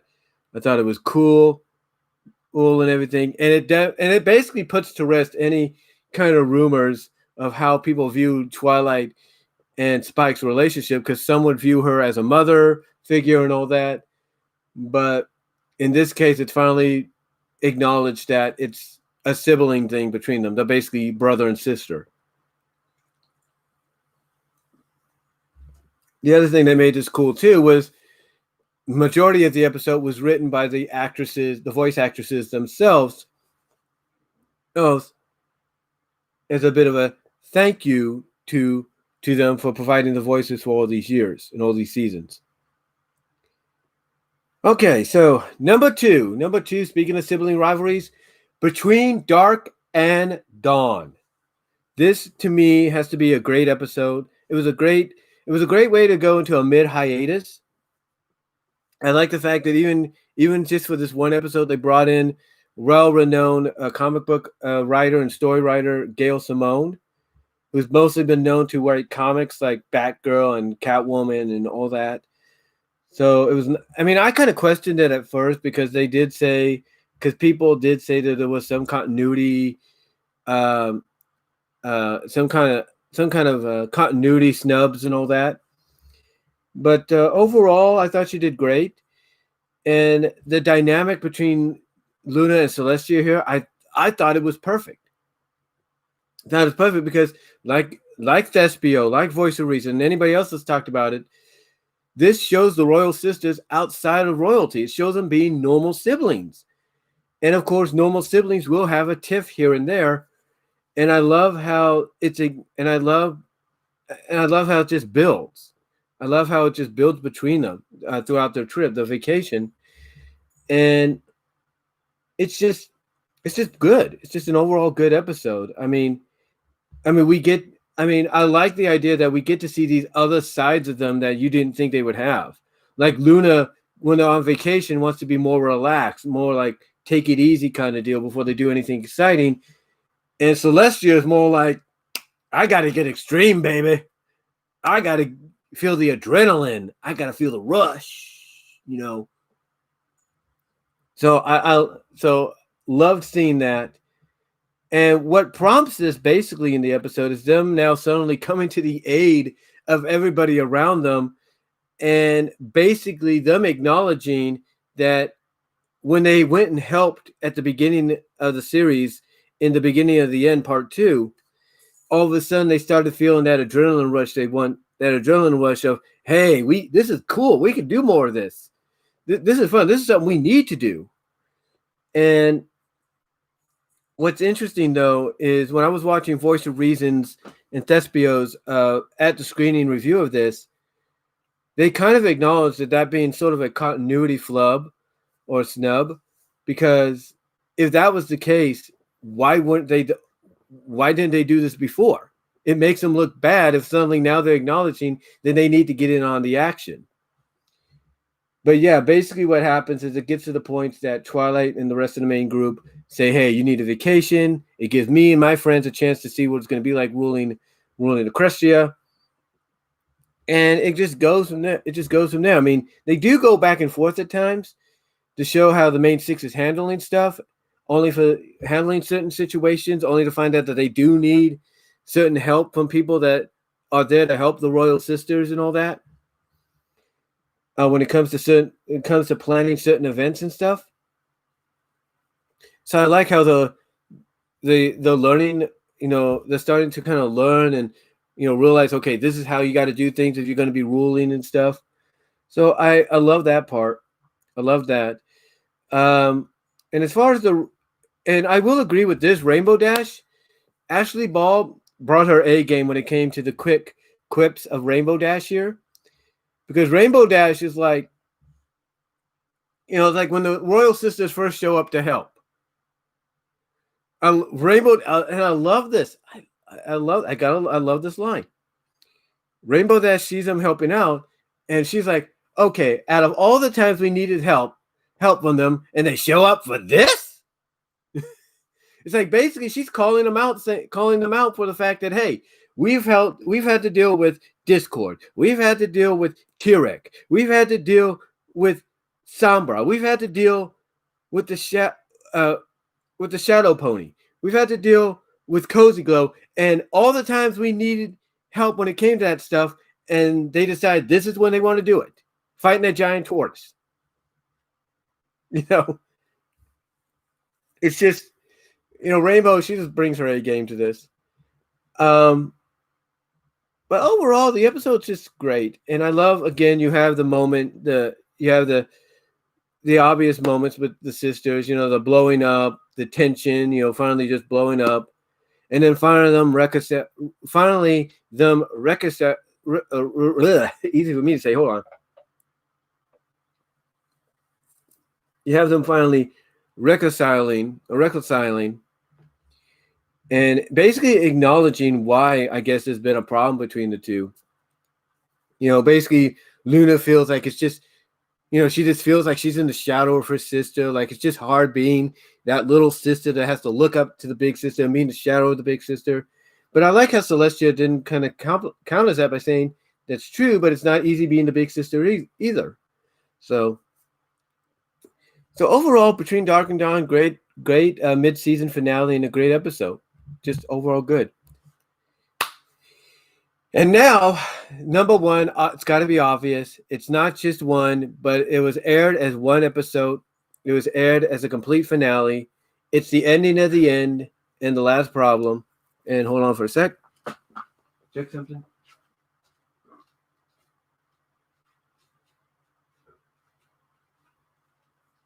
Yes, just checking something there, guys. But like I said, number one, it's got to be obvious. It aired on October 12th as one premiere, one episode, one movie, one finale.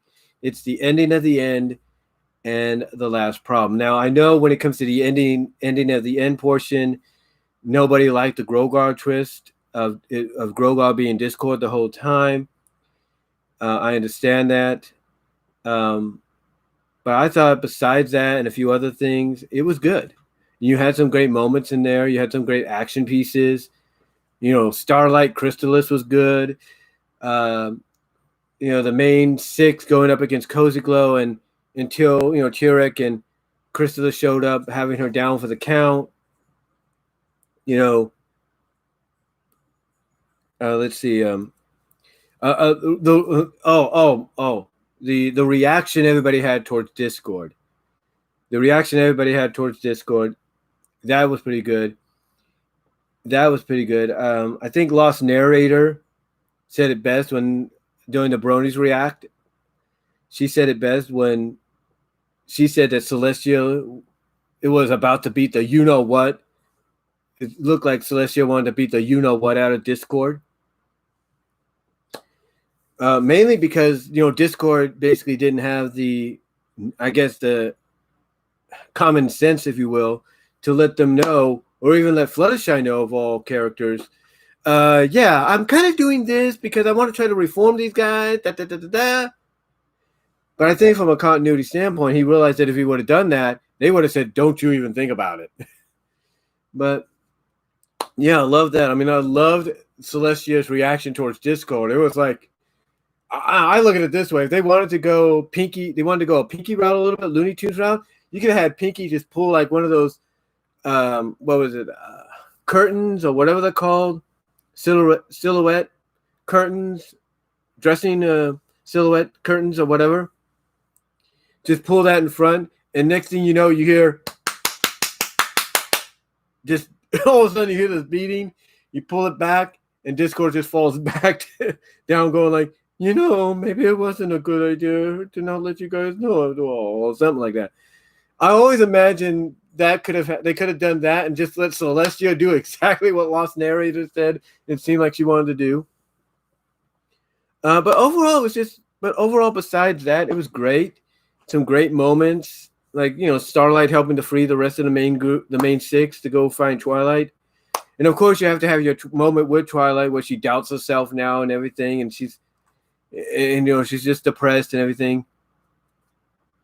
And it's just good. I mean, the final climax is good. The final battle between the main six and the villains is good. And you have the rest of Equestria show up to help out because pretty much they've realized they've been duped, kind of deal.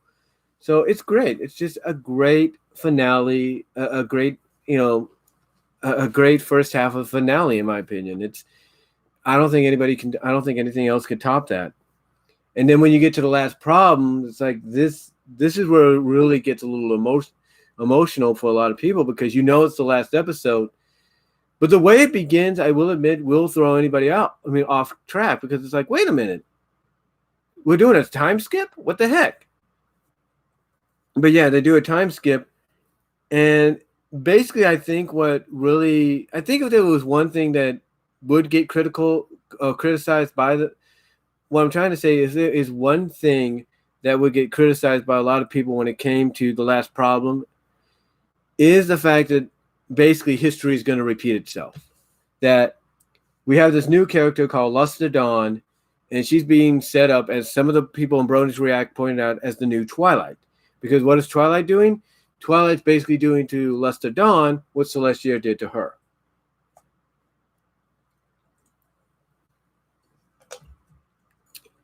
But a majority of the episode is told in flashback. It focuses on the coronation,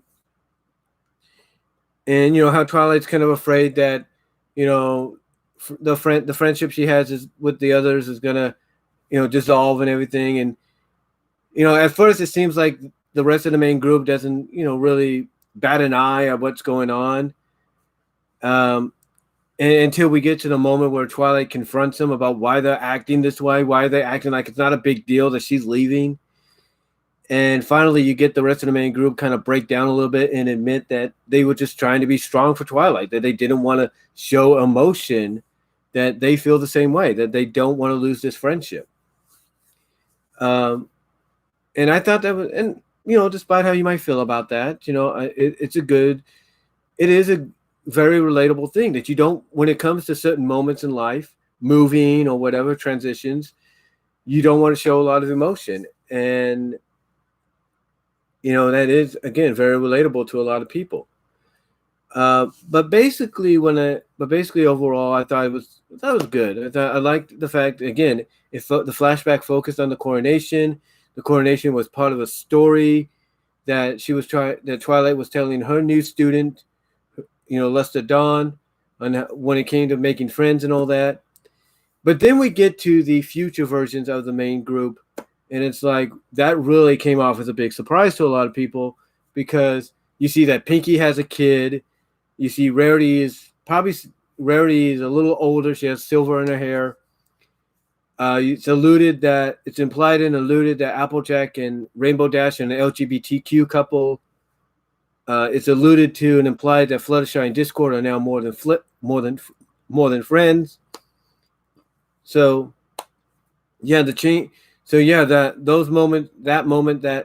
scene there with the revelation of how the rest of the group turned out in the future. Yeah, it was really a surprise to a lot of us, to a lot of fans, including myself, because it's like, you would think, like with Pinky, she would be the last one you would think would be a mom, but yeah, here you go. And Rarity, it's kind of implied, especially when you get to the last song, which is called Magic of Friendship Grows, and you see how everybody else has turned out, like from the Student Six to Starlight and Sunburst and Trixie and the CMCs and everything. So, but like I said, it's kind of alluded to that when you go through that montage with that song, that Spike and Rarity may have gotten together in some capacity, like they may have found time to become more than friends, become like boyfriend, girlfriend, and kind of like have that kind of unique love relationship that, suits, well, does kind of suit people, suit a lot of people, to where it's like, you commit to each other, but you're going to be back, you're going to all these other places around, but you know that that no matter what is tempted towards you or whatever, that you're always going to stay true to that one individual. I kind of get that feeling here with the indication and implication that Spike and Rarity have that kind of a relationship. But overall, Last Problem is just good. It's really good. I like the song. The song is great. I like that during the ending, when you have the main six coming across the screen individually, you get a collage montage or a collage basically of all the characters they've been associated with, they've interacted with. I really liked it. I really did. And I liked when they did the collage in the background for Twilight. They did not ignore, and everybody pointed this out, they did not ignore Sunset or Flash, because of a question goes, basically by adding Sunset, Shimmer, and Flash Sentry into the collage behind Twilight, it basically establishes that, yes, as much as some people may hate to say it, Equestria Girls is in the same continuity as Friendship is Magic. It's just in another universe, universe timeline kind of deal, whatever. But overall, I really liked Last Problem, and I liked it. Overall, I liked Last Problem, and I just liked the series finale in general. And I liked it so much that as I've said before, as I've shown before, and I'll mention it again, I've added it.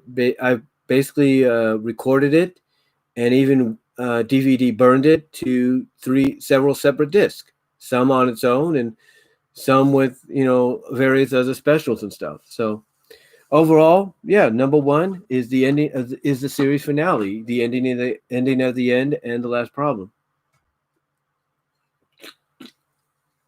So yeah, those there are my top 5. So those are my there number 4. So there at number 4. Oh, I'm trying to get out. Hold on. Okay, let me get my mind straight here. What I'm trying to say is, so yeah, there at number 4 here on our topics on my mind, the animation portion. Those are my 5 best My Little Pony Friendship is Magic episodes. Dragon Dropped, Going to Seed, the episode 200, Sparkle 7, Between Dark and Dawn, and the series finale, Ending of the End, and Last Problem. So yeah, those are my 5 best for the 4th topic here on the animation portion of topics on my mind. And basically, guys, that's gonna do it. That's about going to do it, I should say. Thank you all for watching. I know this went on a lot longer than it should. It's about 2 hours, almost 2.5 hours in. But again, thank you all for watching. Really appreciate those that joined me in the live chat. And let me know what you guys think in the comment section later on. What are your thoughts on some of the topics that I just mentioned? Some of these may get their own individual videos later on. I just got to wait till the entire live stream has finished processing, courtesy of YouTube, because obviously that takes a while now. I don't know why, but there's a reason. But thank you all for watching, though. Really appreciate it. And that's all I'm going to say. So till next time, have a good day. Stay safe. I am out. God bless. Take care. Peace.